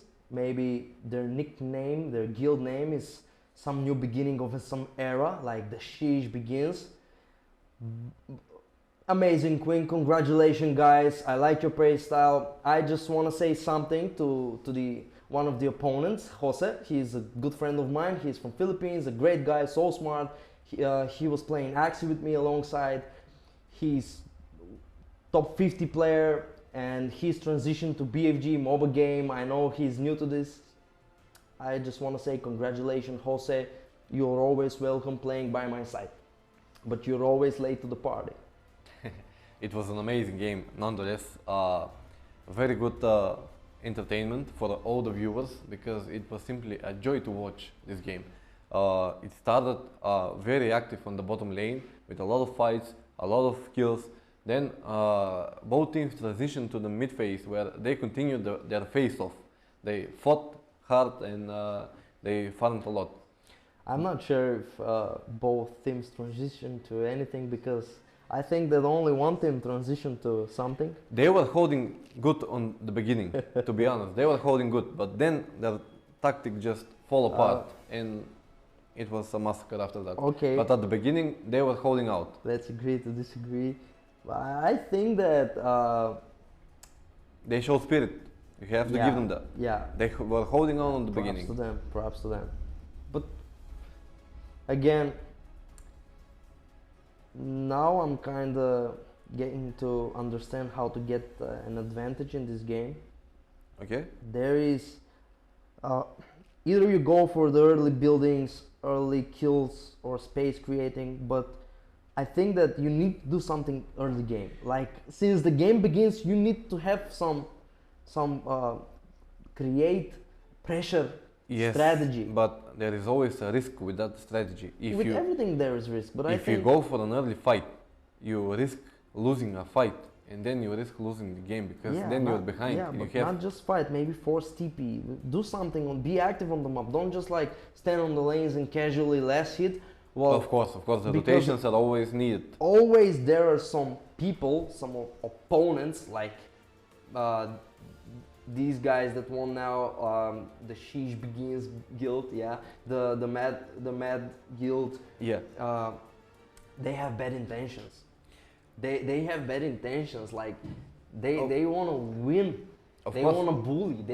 Level 6 he goes behind the double tier 2 and gets the kill. Like that's not a good intention to me. Of course, they are playing a game to attract viewers, to entertain the people who watch, and they'll win. That's even better. They just don't casually just follow the tactic. They are entertaining as well. But we have to see if entertaining against sticking to the principles of the strategy works out. But as you can see, I'm enjoying these games Of course. from the first game we've had till this one. Of course, everything I'm has been having a enjoyed to lot watch. of fun. Of The course. guys are so entertaining, as you said. They're entertaining at the same moment. They're with bad intentions. I understand that the viewers want entertaining fights. I'm entertained. But I also want to watch some great strategies and tactics that we've never seen before. That's what entertains me, to be honest. I just want to see great strategy, great ideas, great minds. But I'm not saying they didn't have great strategy. They did have, but they focus more on entertaining the public. But nonetheless, a great match, a joy to watch. And as you said, your friend One-sided match. he was very good. He did a lot of damage in the last fight with the earthquake. Who did? Jose. Jose. He was late to the party like 2 times. He Yes. was late to the party. He didn't even bring any gift. He just showed up. I mean, they always look like they miscommunicated. I'm not sure. I'm not sure even. I think they was in panic mode because I know Jose. He's good at Axie, being a top 50 players. But as Moba player, I'm not sure. Well, panic brings to miscommunication. Yeah. All good to my friend Jose. I hope he's watching now and he's laughing. Like he knows that I love them. I love him and his team. They're great. And now, let's say a few more words about this game. Is there something I missed? I mean, everyone who watched the game probably missed something from their own perspective. This was a game with a lot of fighting, a lot of dominance, but I don't think you missed anything. It was a fairly even fight at the beginning, but after that, dominating, they fall apart, crush them to the core, and only the spirit was left. Okay, so let's go back to the first game. So the first game we had Shadow Guild. Yes. So how that game went? It was one-sided? No, that game was not one-sided. Okay. That was a long game with a lot of fights, with a lot of turnouts. Oh. They lost. Tiki Taka was. Taki. Taki was. TNS, yeah. Yeah, TNS. He had a lot of fun, a lot of items, but then they threw the advantage they had at the middle fight. But I am most impressed by the 3 Ranvir approach game. Yes, definitely. That was something to watch. Okay, so we've covered up everything about this game. Now we'll go to hang around with the production a little bit while we prepare for the next game. And It's our last game today. oh, it's the last game? Yes. Oh, okay, it's the last game. We gotta prepare for the last game. I hope we will be as much entertained as now. And see you guys, and drop a like in the comments. Say Tommy G, you're the best. Thank you.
And we are back with the final game of today, the Sheesh Beach Guild versus Shadow Legacy. I expect a lot of things. First of all, I am amazed by this guy, the way he played Renvir last game, this Mona guy, and he's going again H2O Emperor. And on the mid we see double mid. We'll get back to the mid lane. I want to see the approach now that they have. Molten Balder, Earth Crash, Warcry, and Divine Intervention. And on the Renvir, Stunning Light, Collision Course, Retribution, and Judgment. And the Akuma Go, Stunning Light, Collision Course. This is the, yeah, we've seen this before. Is this the same? Okay, just this guy is healing, but Spellbane. Maybe next time you take Magic Funnel. And both Stunning Light was casted. There's some damage, but let's consider this is the dead lane for the classic side. And let's head over to the mid. On the mid we have an Akuma with a lot of bananas and Gurluk with a lot of potions. So I think the Eternal Blast and these potions synchronize a little bit good, maybe more than good, because you can spam the Eternal Blast and now you can jump with Collision Course and maybe get the kill on Traxxas, but I'm not sure if you want to go that and do under the tower and just, but they leveled up before this guy, so Collision Course only level 1. Now I just want to check the range. It's not that, maybe level 2. So H2 Emperor manages to, oh, Mona is level 3 and he tipped it back into the base. Now if you pay a quick attention to this mid lane, I think this is the core, well this is some type of a support, and she jumped with the Collision Course, another Collision Course, and Stunning Light and Eternal Blast, and we have the first blood for Marinov TV, and that was impressive. That was impressive. Now Ref will use his shrine, or he will go with the bandages and banana and save the shrine for later, but I think 90 seconds cooldown can save you. Okay, we got the first blood for this game. At just 2 minutes into the game, it's 1-0, and now Mona against Akuma, they're both gonna be far ahead levels than the other players in this game because they're the only one gaining this solo HP. And let's see who has the kill potential over the other guy. So I think Shocking Grasp and Collision Course is the double stun and some right clicks, but the Renvir is a lot tankier than the Akuma. So they're just casually less hitting. I think Mona at level 4 cannot gain the advantage and kill the Akuma because only Collision Course cannot stop the Akuma from running away, and she rushed for boots. Now Rovi is moving up and down and scouting, and now Shu, Mona and Trazik are gathering up and are teaming up, and maybe they're looking for some kill, and now all they need is a Stunning Light. Now he got the Stunning Light, but he manages to escape with Collision Course. That was a nice timing, and now Mona jumped, but he missed the Stunning Light. Now Stunning Light, he missed his Collision Course, but Shocking Grasp manages to stun Marino TV, but that's not enough damage. And while that was a risky place, because now the Akuma can get the solo HP and gold, and the bot lane is like 50-50 based on the level, based on the gold and the items, I can say. Yep, let's say. But now they're ganking up on the Marino TV, and can Marino TV escape? He gotta be more patient and careful, and they managed to get the kill right on his high ground. And now GBN is teleporting, and Rovi got the kill on top on Mona. Yeah, hey, they're scouting the Geo, but I'm okay. Maybe they got some strategy, guys. They're 2 level 3 and 1 level 4. Okay, so this is the first time you see. I think we have the winner for the Geostone giveaway, but they are being scouted by Shu, and they took a lot of damage. And now GBN is coming. He saw the enemy's Collision Course, and now the Geo will take the other kill, but the Shocking Grasp and get the kill, and now H2 Emperor will teleport right in front of Trazik's eye, and they will go and take the Geo for themselves. But Okay, I gotta mention this. The Geo has his AoE spells, and I'm not sure that you're ready, but they made him half HP, and now he stunned all of them. But it's only a matter of seconds that the Geo in minute 5, and now Marino TV, can he get the quad kill? He managed to get 1 kill only. Now they're all on very low HP, but they get the kill, and now Rev is coming. Can he go for the triple kill? Rev stunning light, but now Trazik manages to heal Mona, and that's an impressive play. And the creep just wants to join the party, and he's like, I'm gonna get maybe 1 damage, but that's not enough. What is his creep doing? Mona is chasing Rev, but now they're going back because Rev got his support. H2 Emperor and Rovi, they got themselves on the Cedra Mystic, and they got the kill. Cedra Mystic, I missed that name 3 times, I won't say it again. And GBN, you shouldn't be here, buddy. It's not a safe place for you. But he wants to get the kill on Rev, but he's not aware that they can Shocking Grasp and Stunning Light and Chain Stun, and he missed the collision course.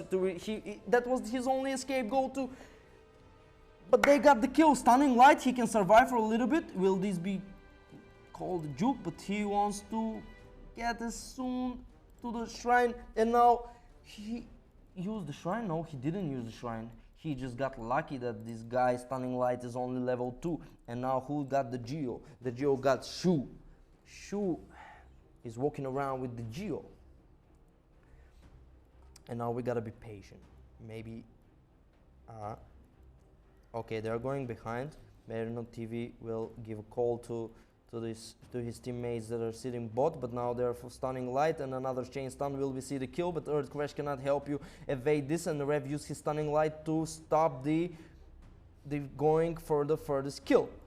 And now I think they want to take the tower. Rev doesn't have any spell to clear out the wave or initiate, only Collision Course, which is very low on the range, and now Cedric Mystic, I think they got the kill on him. The tower is attacking and Chain Stun with Stunning Light, and they managed to take the kill. A lot of things happen in a range of 2 minutes. A lot of things happen, and now they'll use the shrine to heal up. But who will get its first peek into this game? Now, as long as they move with the guy that possesses the Geo, they are slightly at advantage over the opponents.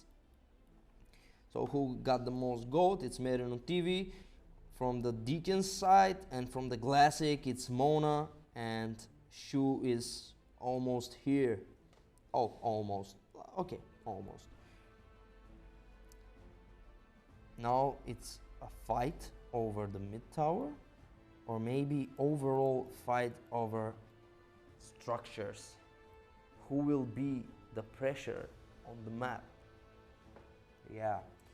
Who will take the momentum, as I've said earlier, because that's a very interesting thing. And now both collision cores was missed, and Shu just goes, he's rushing boldly. That's a no-brainer play, but he gets healed by his teammate that plays the support, and now Rev is very low on HP, and his friend H2 Emperor just sitting behind and looking, and he's like, I cannot help you, brother. That's all I can do, just scout.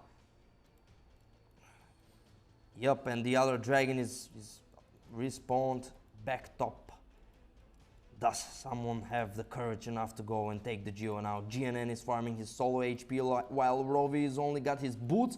He rushed for Char. Me and Mila talked about this earlier. Now, it's a lot more things that gets in the way of your thought process. Should I go Spellbane Shard, or should I? Now he's only with boots. Yep, that's the risky thing. And now he's using Stunning Light to clear the wave, which is rock bottom. Yeah, we call that rock bottom. Now Shu is on killing spree. Shu is on killing spree, and maybe the next good thing for Shu is to buy shard. Now is the time you buy shard. Maybe you buy another Cloak of Resistance, and then farm the shard, and then you get your Spellbane, because since he took the Spellbane only once, he maybe indeed wants to buy that shard. And now Marin of TV kills GBN, but Shu jumps with his collision course, and now he's waiting not to stun light the shocking grasp, not to chain stun, and now the earthquake is coming, and can Mona kill Merino TV? I think she missed, I think Ranveer missed, but they're going to, okay, so from bottom, tier 1, to mid fight, and then go and everyone heal on the shrine. Now, this is a highlight in some other way highlight. We need to take notes from this. And now Earth Crash was being used for evasion,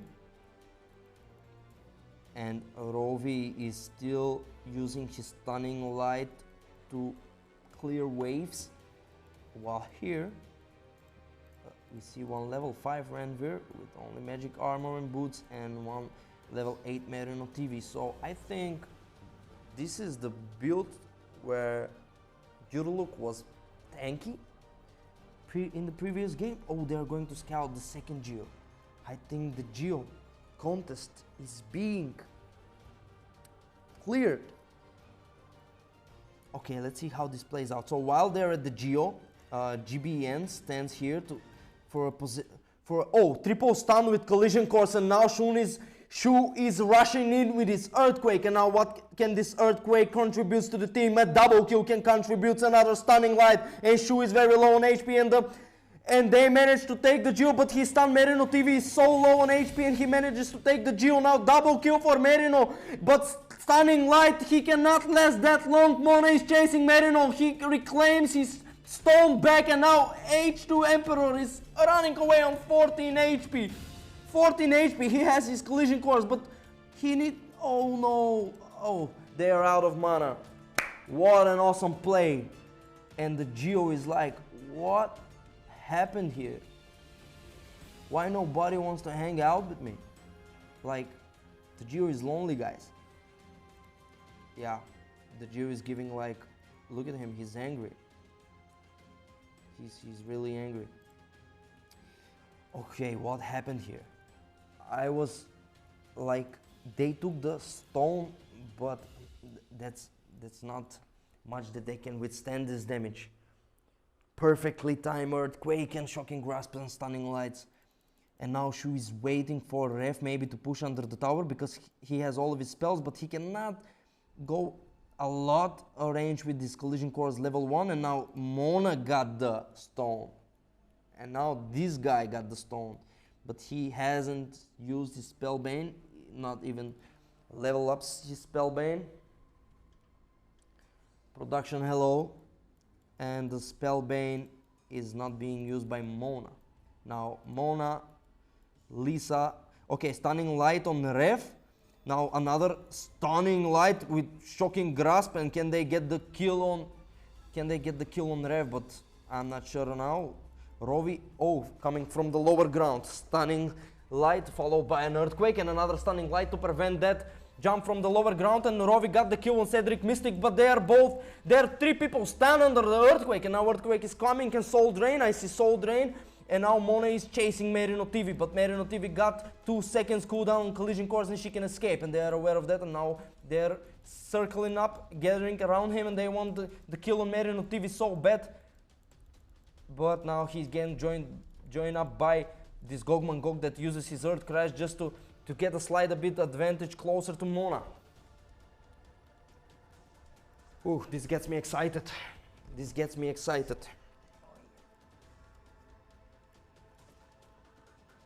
This gets me excited now. Can Mona, I think that Mona needs some of his teammates, and he needs his Spellbane, and he needs the shard as soon as possible, because that Geostone can tell a lot about the game. The carrier gets this chip on his shoulder that he needs to protect this precious Geostone.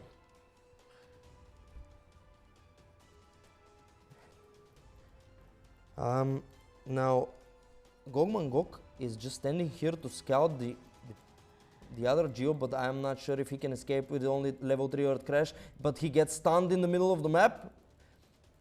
Ooh, that was close, that was close. I'm not sure if they want to fight here, because the enemies are closer to the top lane. Of course, they're low on HP. Cedric, Mystic, and GBN are pushing bottom. They're leveling up a little bit, maybe preparing for the next fight. Let's check out the cooldowns on the Earthquakes. And 1 Earthquake is available, 2 Earthquakes are available, 3 Earthquakes are available, and I think they're ready to fight. The Classic team is ready to fight. What can we expect more? They scouted the Geo because I think they want this second stone. They want this second stone. Maybe it will be their timing to start pushing for tier 3.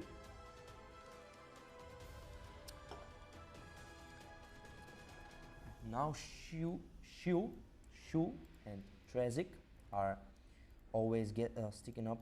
Okay, but they TP'd on the shrine and managed to get the Molten Powder is missed a lot, but the stunning managed triple stunning light, and now Mona got his shard and his Spellbane, and he used it, and only 8 seconds again for using Spellbane. Can they get the kill? Can they get the stun on Merino TV? He's using his Soul Drain, and he got the kill on Cedra Mystic, but trade 1 for 1 now. Mona is dominating. They got the kill on Trezik, but Mona is on double kill. This guy doesn't care about anything. He's so tanky. He got his Spellbane. He can activate it whenever he wants. My production is chilling and watching the game. They're all cheering up. I'm cheering up. Another Earthquake under the shrine. Spellbane, but proc the Earthquake, and now Shu and Mona are going back. But GBN alone on top lane. GBN alone on top lane. 2 magic armors and 1 cloak of resistance. I think this time he wants to push the tower. Use stunning light for clearing wave. And will they choose this lane to push first, or will they try to push top as much as they can so they can scout the Geo and take the Geo? Okay, so with the second stone there will be unstoppable, but also if they lose that second stone they can lose the game in a blink of an eye. In a blink of an eye. And now the enemies aren't aware that the Classic team, they want blood, they want the dragon, they want the second stone, they want the second stone so bad. And while they're okay, so the plan is use the stone to go on the different part of the map, try not to die. He has his Spellbane, the Soul Drain is missed, now the Earthquake, triple stun.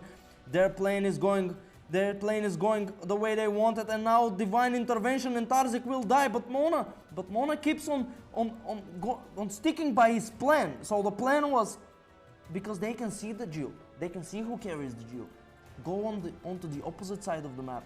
Don't let them even think about for a second that we're on the second Geo, but try not to die. And he did what they wanted to do. Now GBN got the second stone, and now, as I said, if you lose a fight with the second Geo in your team, you can lose the game.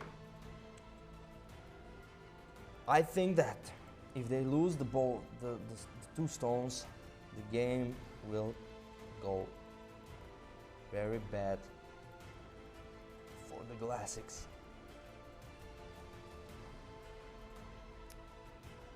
And I can't wait to see this 5 versus 5 fight, or will they push 1 Geo again to draw attention on the opposite side of the map while they catch someone out of guard. We just need to wait. While we wait, we just need to check the items and the leading.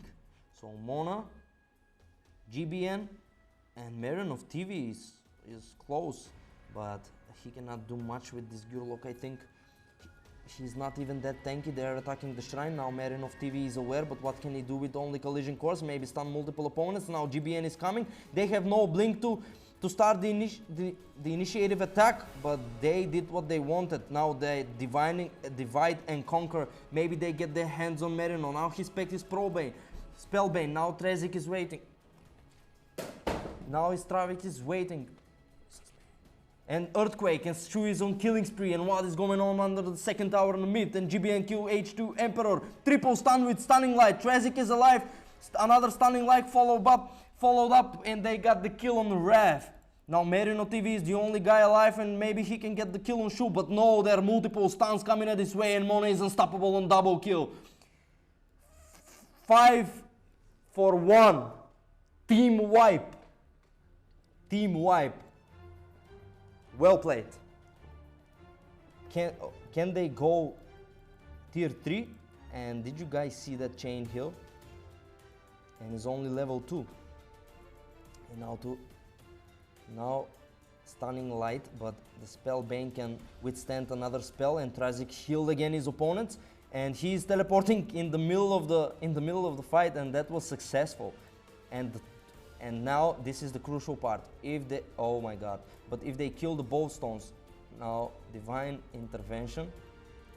Yeah, he used his divine intervention to heal his, and this spell his teammate.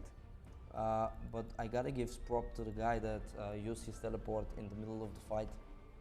Like, he doesn't care anymore. I think they managed to do a little bit damage on the mid, and a little bit.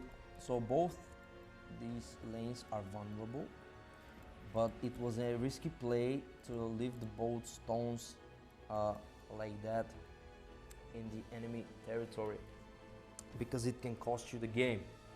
It can cost you the game. And by the way, now you know where they're moving, because you can see them on the map. That's the downside of having the geo.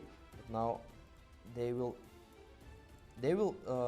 I think the positioning is play the one geo on one side and then 4 versus 5, or maybe he'll get joined by the team and there will be 5 people on one lane. I think with this advantage that they can dive on tower, and now they got their rune of teleportation and earthquake. Before Mona does that, I think his team needs to proc some spell banes, because he successfully stunned multiple people, and now Merino jumps with collision course, and there is only one spell bane proc. They need another spell bane, maybe 2 or more, and he got the 5 people stunned with earthquake, but only manages to kill 1, while the other away hide behind the 3rd tower, and now they're chasing, they're angry, they want the kill. Stunning light, Mona is wicked sick. They just go double kill for GBN. What is going on here? Now they stop for the tower. H2A Emperor is desperate. They got the heal on everyone. Will push for the throne. Will this be the last thing we see for today? I'm not sure, but I think they don't care about kills anymore. Maybe they will go and jump and scare away Emperor. Disintegrate Emperor is now, he took some damage, and now Shu is coming attack, and shocking grasp and throne, and that's it. GG. GG. Well played for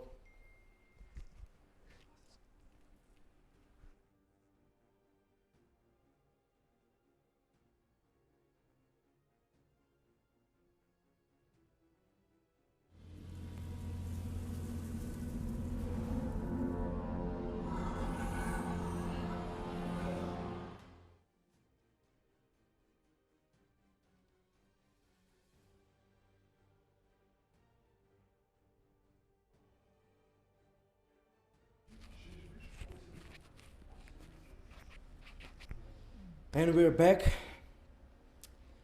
and I want to say congratulations to Shish Bish team. They did their best. I think they win the giveaway with the stones, not only 1 but 2 stones, and the fashion that they took. Can you walk us through how they took the geo?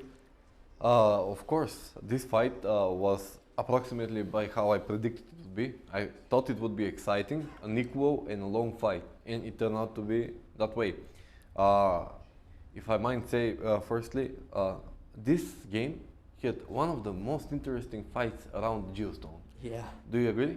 Yeah, I agree, and I knew that if it's like you're level 4 or 5 and you go more than one hero to attack. Guys, sorry, I'm so tired, and if I start stuttering or say some words that doesn't make sense, I need you to fill with me.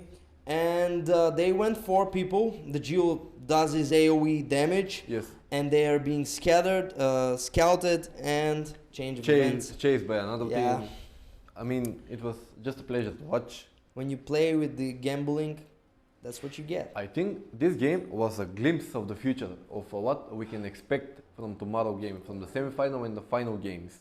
It was teams on an equal footing, chasing the Geostone, chasing the win.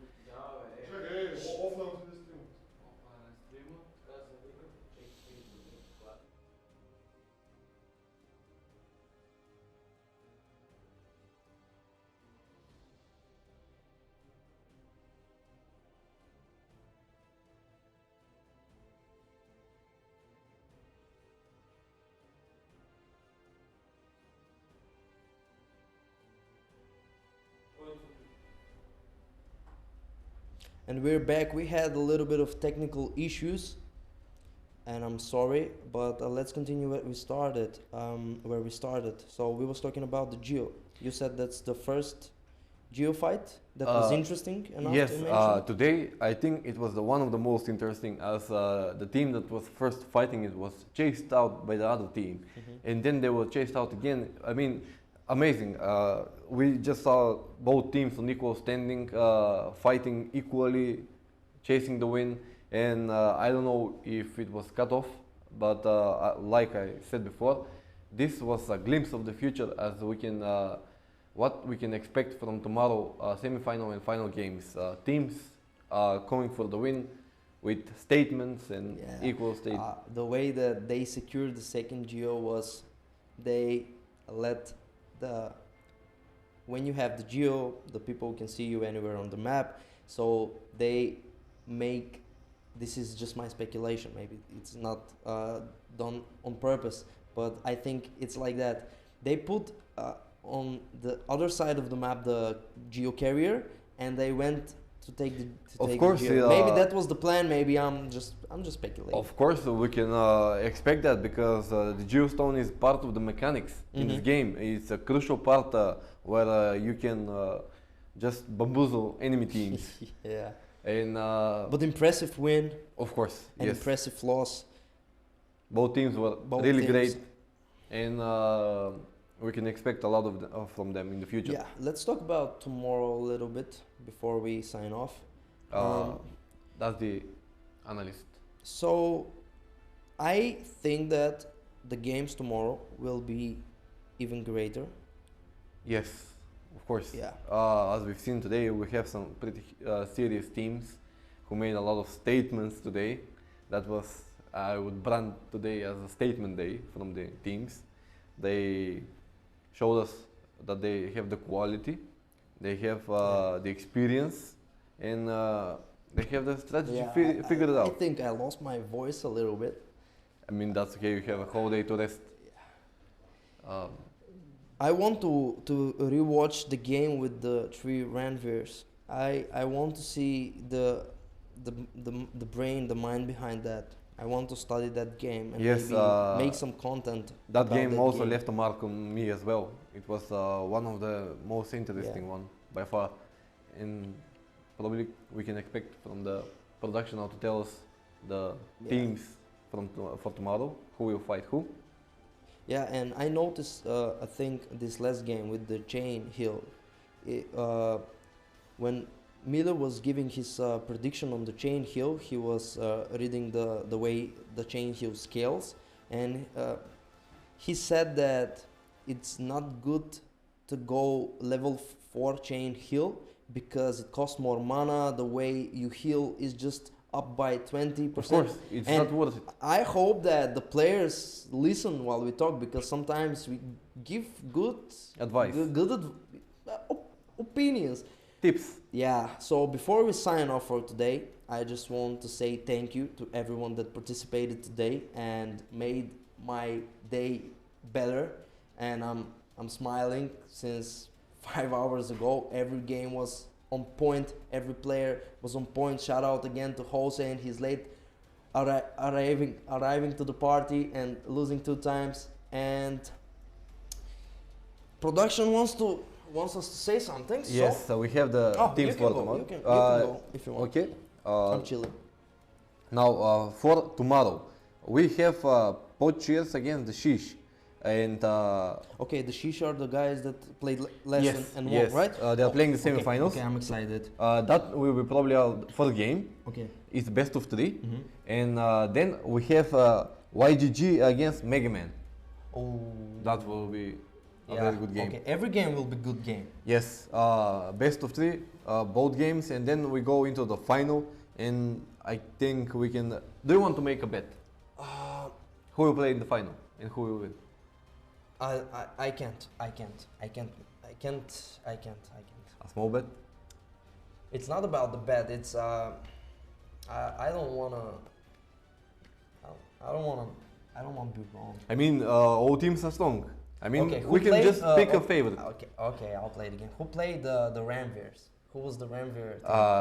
The Ranver team, I think It was the Mega Man? Or it was not? Okay. Or YGG, it was one of them. YGG or Mega Man. I'm not sure, but those who played the 3 Ramvirs will be my pick for tomorrow. Okay, well, I'll go then with YGG. If they are the Ranver teams, then I'll go with Mega Man. Okay, so let's go again with tomorrow's pick. With tomorrow games, we have the Pooch Cheras, right? Yes, The first game, then the Shishbish. yes. Then we have On the bottom, on we the have bottom the we have YGG. YGG Megamon. Yes, And- and the winners of those two will play in the final. Okay. So I don't want to sign off. I feel like I talk for hours. You No, can I'm just talk kidding, more. guys. That's it for today. I love everyone that participated in this game, and I'm Tommy G, and see you tomorrow. Thank you for tuning in.